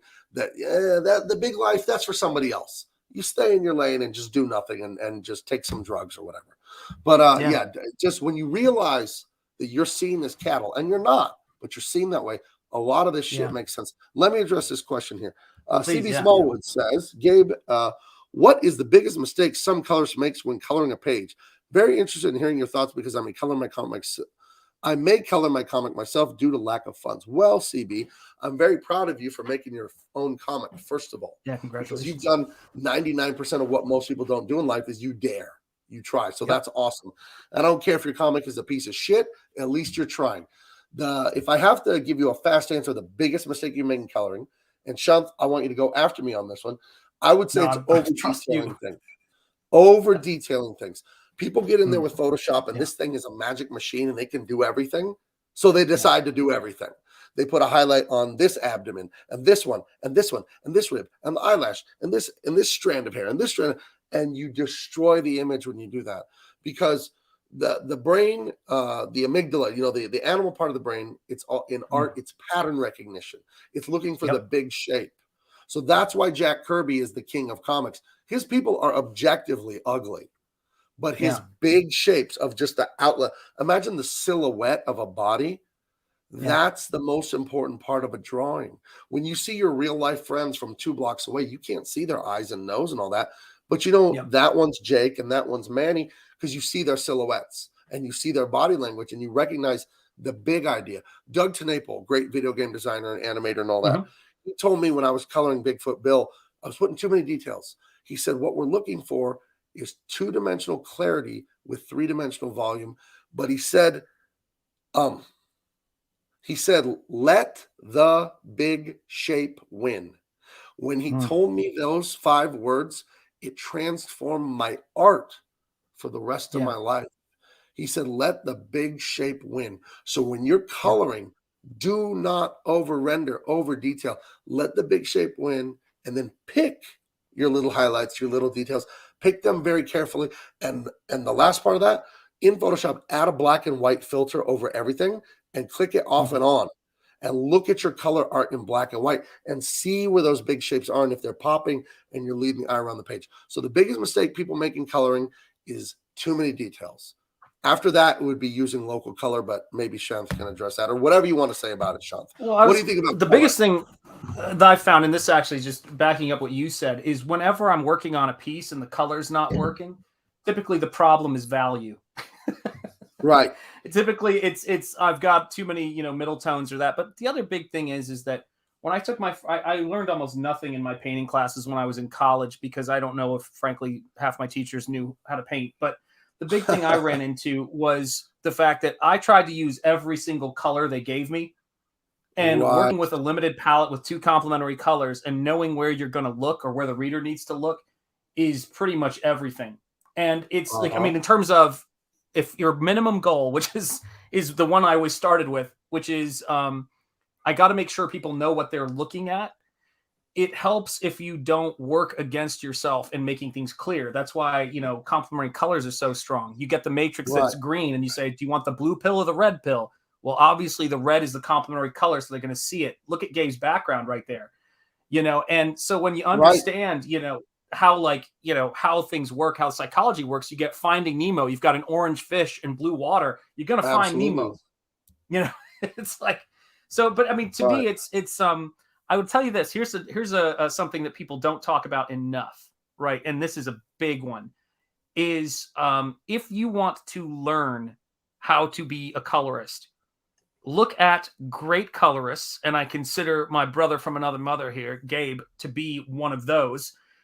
Look at great colorists and do master copies and studies of their work. Look at what colors they're actually using, not what you see. Like eyedropper it and go, it's actually this color on a white ground. Because the whole tradition of Western art, which they got rid of by telling people don't copy, during a certain period of your life, you have to copy to learn. Right. You have to. Right. So let me go into it right here. So I just want to show you guys. So in Photoshop, I have this Bass Reeves page from the great David Williams. Oh my God. If I tell you what I'm going to do with David Williams and Mike Barron, you guys would explode right now with joy. Nice. I had a phone call with David yesterday. He told me this idea about a comic book, and I was like, so then I got on my phone and called Mike Barron. And I said, you know what Dave wants? I can't tell you though. Oh my gosh, it's so perfect. Isn't Comicsgate great? Oh, it's so much fun. It's like being a kid just making stuff up again. So right here, I have this big splash page, and it's crazy busy. There's all kinds of fights and things going on in the background, right? Wow. And of course, we want to focus on the main 2 characters here. So in black and white, I can make sure that, and I don't know how this is coming over the internet, but believe me, it printed beautifully and it looks good on the screen. I make sure that I have the values correct. And value, when we talk about that in art, visual art, we're talking about the lightness and darkness. Forget what color it is. That's hue. Value is lightness and darkness. So you see how I pop things out here to make silhouettes and to make shapes. What I don't do is over detail something. Because imagine like paisley wallpaper with like swirls and flowers. If you over detail, the whole thing will turn into wallpaper and the reader can't see what they're looking at. It becomes a mess.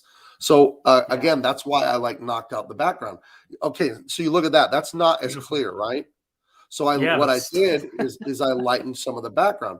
I knocked back some of that black ink with this nice purple color. And the purple is there to complement some of the warm orange and stuff like that. You know what I mean? And then again, so we have the warm color in the background, but then we have this greenish light, this cyan light on the front of this big Native American guy boxing up here. So we use complementary colors to make difference. And we also use the amount of black that we're going to allow in there. I know John Malin would be a fan of that comment. To make sure the value is working correctly. So if you're out there and you're coloring, value, value, value, value. Also, I want you guys to Google this famous painter named Anders Zorn. God, I love Zorn. He had a palette called the Zorn palette, the Anders Zorn palette, and it was like 6 different colors, and that was it. He didn't even have blue in it. I need a drink. Hold on. Keep talking. Sometimes you talk and you need to get a drink. Anders Zorn, look him up. And okay, there's a picture of Anders Zorn. Let's go. In case you think we're just whistling Dixie, I've had so many freakish things in common with the people I'm meeting in CG? A little lower, so we get that face sorry. in frame, Sean. There we go. So And that's painted let me with get like to, 5 or 6 colors, of Mhm. one of which is not blue. Yet this man creates blues and greens and all these colors, and he uses black and he uses white and yellows like ochres and stuff, and he gets all kinds of colors to appear before your eyes because color in the human brain is relativistic. We don't see true optical color. Everything in your brain is it's a hallucination. It's a controlled hallucination. So you can create blue, you can create green, you can create all these colors because a color is really just responding to the colors around it. There's a great documentary by Penn Jillette, the big guy that's a comedian in Vegas. He's a comedian magician, called Tim's Vermeer. Yep. Go find Tim's Vermeer. You could probably rent it on Amazon for $3. And he goes over this entire concept with his friend who repaints Vermeer's painting of the piano lesson. And they're talking about optical color, like what a camera or a computer sees, versus relative color, what human sees.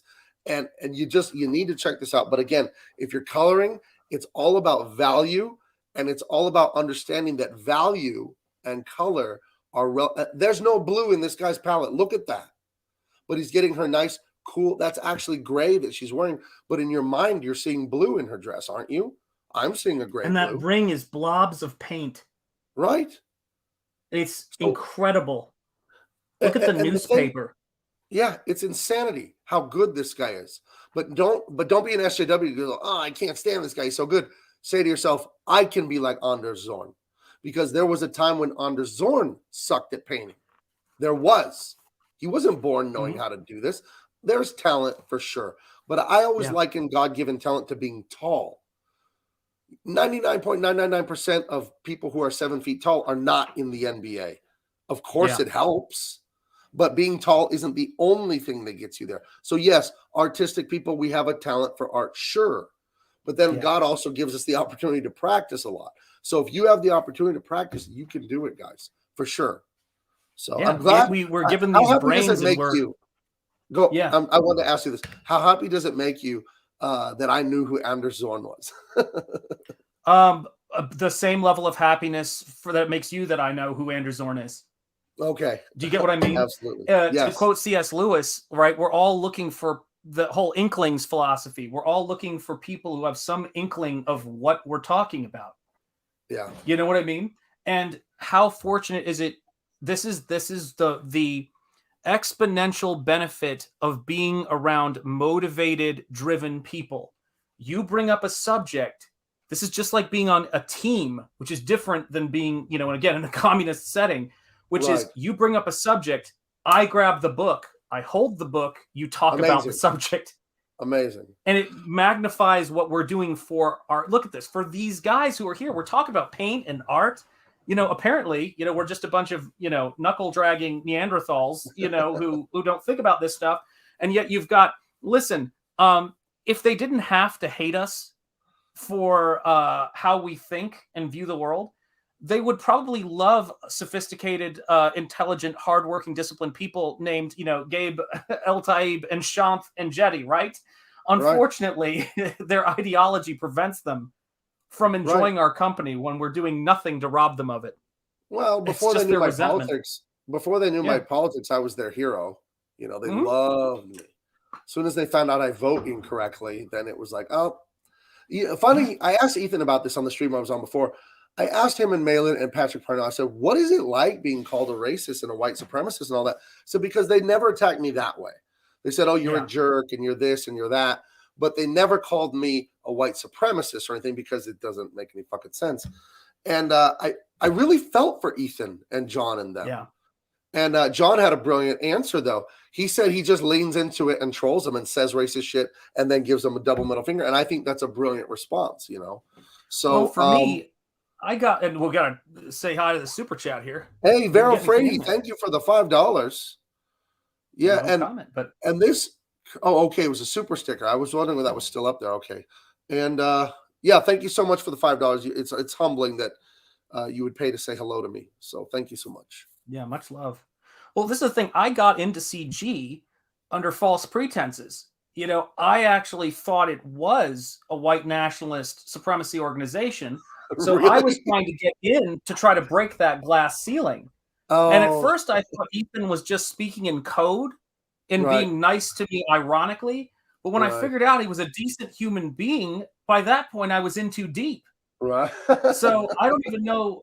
Thank God, you know, it's so funny. One of my favorite things that you'll see happen every now and again, because it pops up everywhere, is people will look at someone when they come into CG and they'll say something like, "Oh, now you're hopping on the bandwagon," and I'm like going, just so everybody knows, the bandwagon is quite often under fire. But also, the thing I want to make sure I say to people is, this is me knowing who Anders Zorn is, me being passionate about comics and learning how to paint is a 45-year suddenly jumping on the bandwagon. It's kind of like, you know, oh, you're coming in here now just to throw amazing touchdown passes. Like, well, actually, I was doing some practicing before I got in here. Yeah, it's hilarious, man. It is hilarious, man. I like this comment here.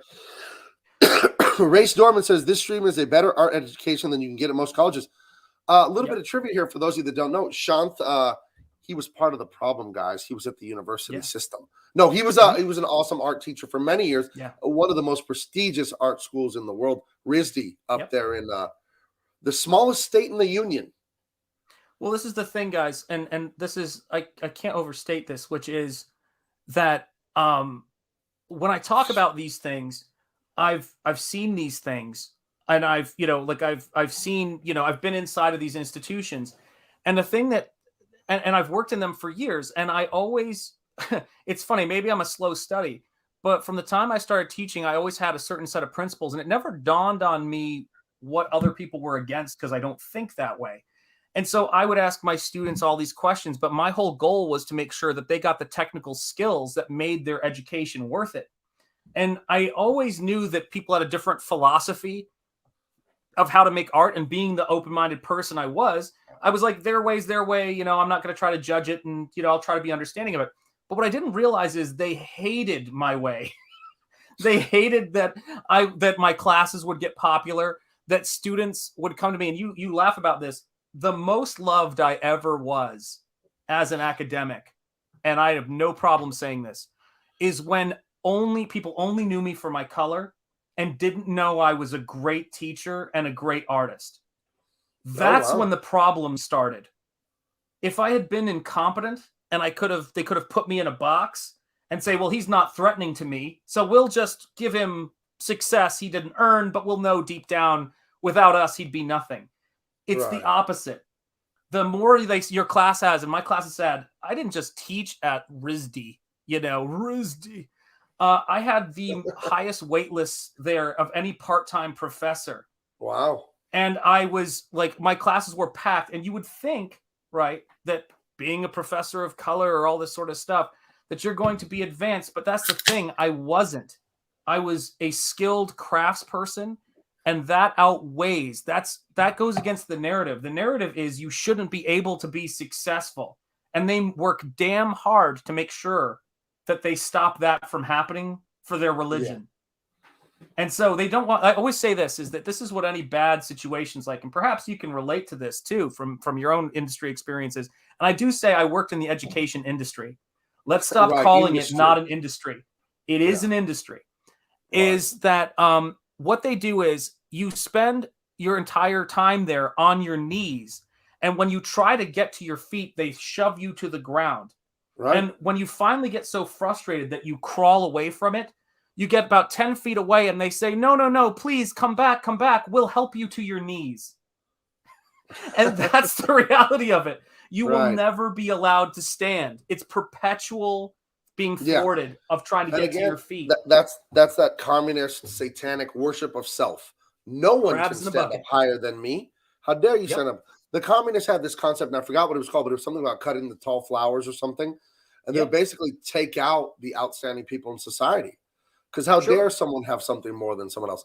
Meanwhile, Mao, Stalin, all these people, they live in a palace and eat a gallon of caviar every day. But, you know, some people are just more equal than others, right? Yeah. So here's a question for you from John. Yeah, sure. Of What course. is packed in an art school? Talking head count. Sure. An art school, when an art school is packed, they'll advertise, like an elite art school will advertise that we have classroom sizes of 12 and 15. So some people who are full-time they're guaranteed a certain amount of TUs, teaching units. And so they get to be paid for their classes no matter what. So if 8 people sign up for their classes, then their classes run. So what they used to tell teachers is makes sense. Based on their system, don't let too many students into your classes if you're popular.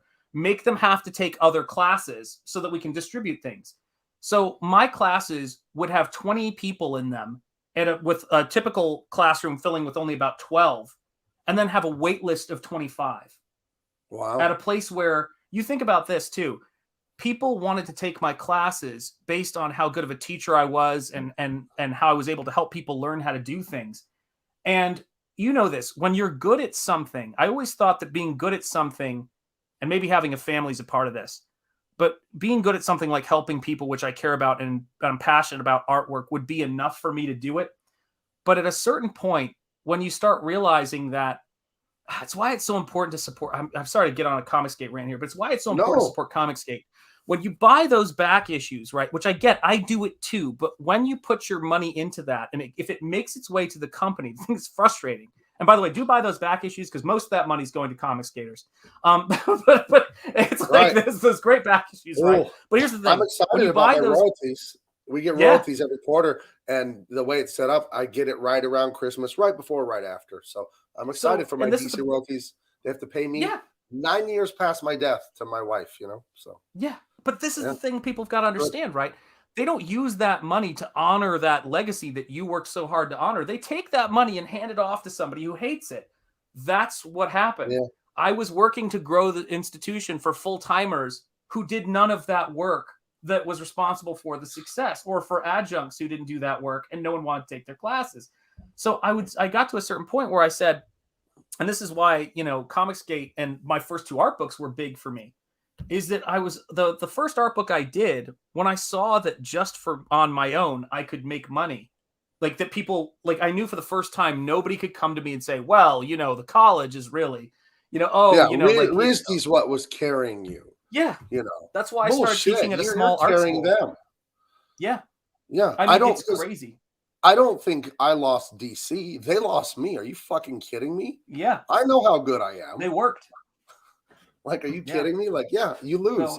No. I looked at, and I don't want to really crap on someone, but I colored the cover to Legion versus Justice League. Brian Bendis is doing it right now with Scott Godlewski, who I adore. I love Scott. I've been there as his career's gotten better. Doesn't talk to me anymore, but whatever, I'd be his friend if he wanted to be mine. But I saw who they replaced me with as the colors, and it's sad. It makes the artwork look terrible. And Scott's a good illustrator. And part of getting your job illustrating comics is your colorist and your inker, if you have one. If you got a bad inker or bad colors, they can tank your career. I've actually made people's careers. I won't name them. There are people that came in, they were unknown, and they did a short story in an annual, did this, and I colored them, and it looks so good. And then I've seen them just get work, and they have their own talent. Obviously, I didn't do the drawing for them, but the colors I did were so beautiful. It really embellished the work, and they wouldn't print the cover I colored because they didn't want me to work there anymore. And they have this new guy recolor it, and I posted it in the Comicsgate Twitter privately, like, guys, look at the difference here. This is sad. In fact, I want to show you guys this. So go ahead, Sean. I'm going to look this up and show you. Yeah, I'm going to read this question, and then I was going to respond to people in chat. And by the way, good night, Bob Newfart. I never thought I'd say that in my life when I was growing up in Tennessee, but I've arrived now. And then let me say this. Shanth, did you notice the SJW-isms at university? Because when I was a student, my program was full of SJW ideology, but I just didn't realize it. So here's the biggest thing I would say. It's since... I've got a book called The Red Decade that's about the Stalinist communism coming into academia in the 1930s, recommended to me by Razor Fist, funny enough. And this is the deal. It's not SJWism. It is, what's it called? Oh my gosh, postmodernism. Jordan Peterson's already outlined it better than anybody can. And Marxism. Right. And what it is it's anti-skill, anti-merit, and it's subjectivism. It's the poison of subjectivist ideology. So yeah, it's always been there. But like with anything, what we would now refer to as SJWism is basically it stripped of any attempt to mask itself with intellect. It's just, that's why everyone's noticing it more now, is that you don't notice how it slowly creeps into things because they take little tiny shots. They say, well, you like what you have. And you say, yeah, I do. Well, don't you think it'd be great if everybody had it? And you say, yes. But there's something in there, which is, yes, I would love it if other people had my drive, work ethic, compassion for other people, my respect for, what I do. But in their minds, you've already seeded the ground they needed to get the soundbite. And so you start to realize that, most of what we use in everyday dialogue is backing up the system. So when we use terms like community, what's that quote that I forget who said it, but you don't need their constitution when you've got their dictionary.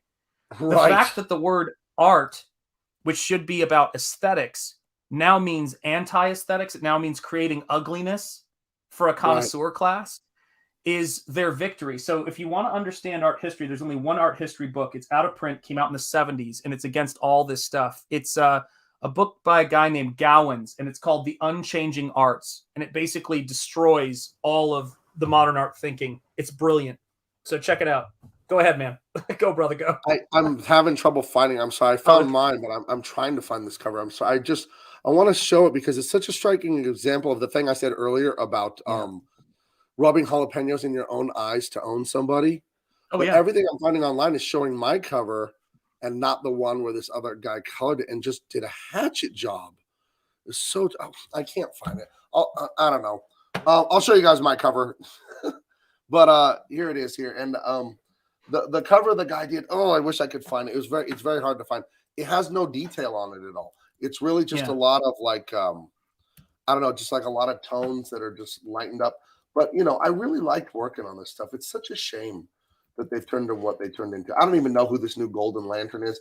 I didn't stick around on the series. But I wanted to show the cover at least because I couldn't find the other one. I didn't want everyone to be like have that anxiety or that thing where something isn't resolved. So at least I showed you that. Sorry. Do you know what's so important about that lantern right there? That character? I'll pop him back up. Yeah. Is that or that costume design? I'm reasonably certain that Ethan didn't design it. Right. And that's the number one reason why that character is so important. We look at it and we go, what happened? Like, think about this for a minute.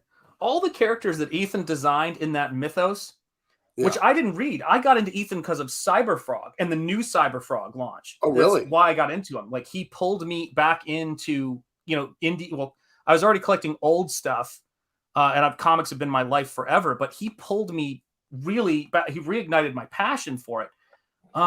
But I look at that stuff, and that stuff we take for granted, all those character designs, because they expand the world, but they seem like they've always been there. That's his genius for understanding canon and understanding, story structure and design. He really is a brilliant guy with what he does. I mean, it is what it is. Yeah. Sorry, that search for that thing kind of made me lose my place of where we were. I'm sorry about that. Oh, it's fine. And I, we probably both have got to start recharging. I've got that stream in an hour and. Okay. Well, I wanted to do one thing before we left, though. But let's wrap up naturally. Yeah, we'll wrap up because we've been going for a long time. But I did want to show your work and mine really quick so people can see what we're up to. Let me find Nosfero, and then I had. Okay, so here's what Shanth has going. Can people still buy this, or is the campaign? Oh yeah, this is on in demand, and guys, every backer counts. So if you have not backed it yet, and you want to, that's there's a family of good people. I'm copying the link and throwing it in there. Who are grateful. In the chat. And Nosfero's awesome. You want to give them the 20-second Nosfero pitch, or should I play this video? So. Yeah, no. I'll just give him a quick pitch. Nosfero is a supernatural hero. He is, it's if you like action, if you like sexiness, if you like Hammer horror films, if you like H.P. Lovecraft, the story is really simple. He's a hero. He's been through tough things. He is fighting for good, but does not have a purpose. He doesn't have hope, and he's struggling to reconnect with something, which is goodness. And when he sees it manifest in this beautiful woman, and he tries to figure out what is this thing, it sort of opens up doors for him in a new way, and he ends up realizing that he's got something to fight for. And it's the power of sexiness. There you go. And it's beautifully hand painted by you. And what I have going on right now, I'm going to be launching mine in February, and it's I thought I had these open. Sorry, guys. It's Oath, Blood, and Bone. I changed the name. It was Oath of Blood, Oath of Bone, but Philippe felt like that was a little bit too long and stuff, and we debated and thought about it, and I don't know. I feel like Oath, Blood, and Bone works because he was saying it's like a brand. But basically, if you love science fiction, but you also love action, so this is a heavy duty action science fiction story. And I'm not going to get too much in details of it, but yeah, it's coming. Philippe is drawing the first 5 pages right now. I am the writer and colorist of this, and some of it takes place in the far-flung past. This is around the time of the bubonic plague, these kids here, but it's all connected to the future. But the bulk of the story is all in the future and all that. But Philippe was just a master illustrator. This is beautiful work. Beautiful stuff. His acting. That little girl makes me laugh because the dialogue there, she's being a little bitch. And you could just see it on her face. Philippe is so good at acting, you know. So I'm in love with this stuff. And it's coming. And then, of course, I've got another book that I won't launch till the spring, which is Beef Law. And that is it's a Van Damme movie, basically. And, of course, the blues. And I'm inking this slowly because I'm working on the other books that I'm writing and the ones that I'm coloring and stuff. But Beef Law will be launched this spring after we know that we've got most of Oath of Blood ready to go. You don't have to worry about us being late or screwing up deadlines or anything like that. I will come back into focus, I promise, sooner or later. Maybe I won't. Maybe it'll be Blurrovision. I'm not blurry. You guys have just been drinking too much. So. Exactly right. No, I believe you at this point. It's okay. There you go. So I'm ready to wrap it up. Here's one question from John. Is Philippe coming on stream sometime? Yes. He's from France. His English is rusty because he's been living in France. Now he's in Canada. So I'm one of the only people he speaks to in English. So he's getting better. He was really good because he lived in LA for like 2 years recently, like from 2017 to 19, right before COVID, basically, the 2 years previous. Yeah. So he's really good, but he's a little conscious about his French. I tell him, hey, man, my French is way worse than your English, so don't worry about it. Exactly, right? You guys will love Philippe. He's based as hell, and he's really funny. Good guy. He's 51, 52, got a son. He's a family man, like in that way, a good father. He'll fit in with CG very well. You'll like Philippe a lot. We can make frog jokes and cheese jokes and all kinds of stuff like that. So, all right, Shanth, I'll let you, anything else you want to say before we go? No, guys, I just want to say, hail to the chat. Merry Christmas to everybody and Happy New Year.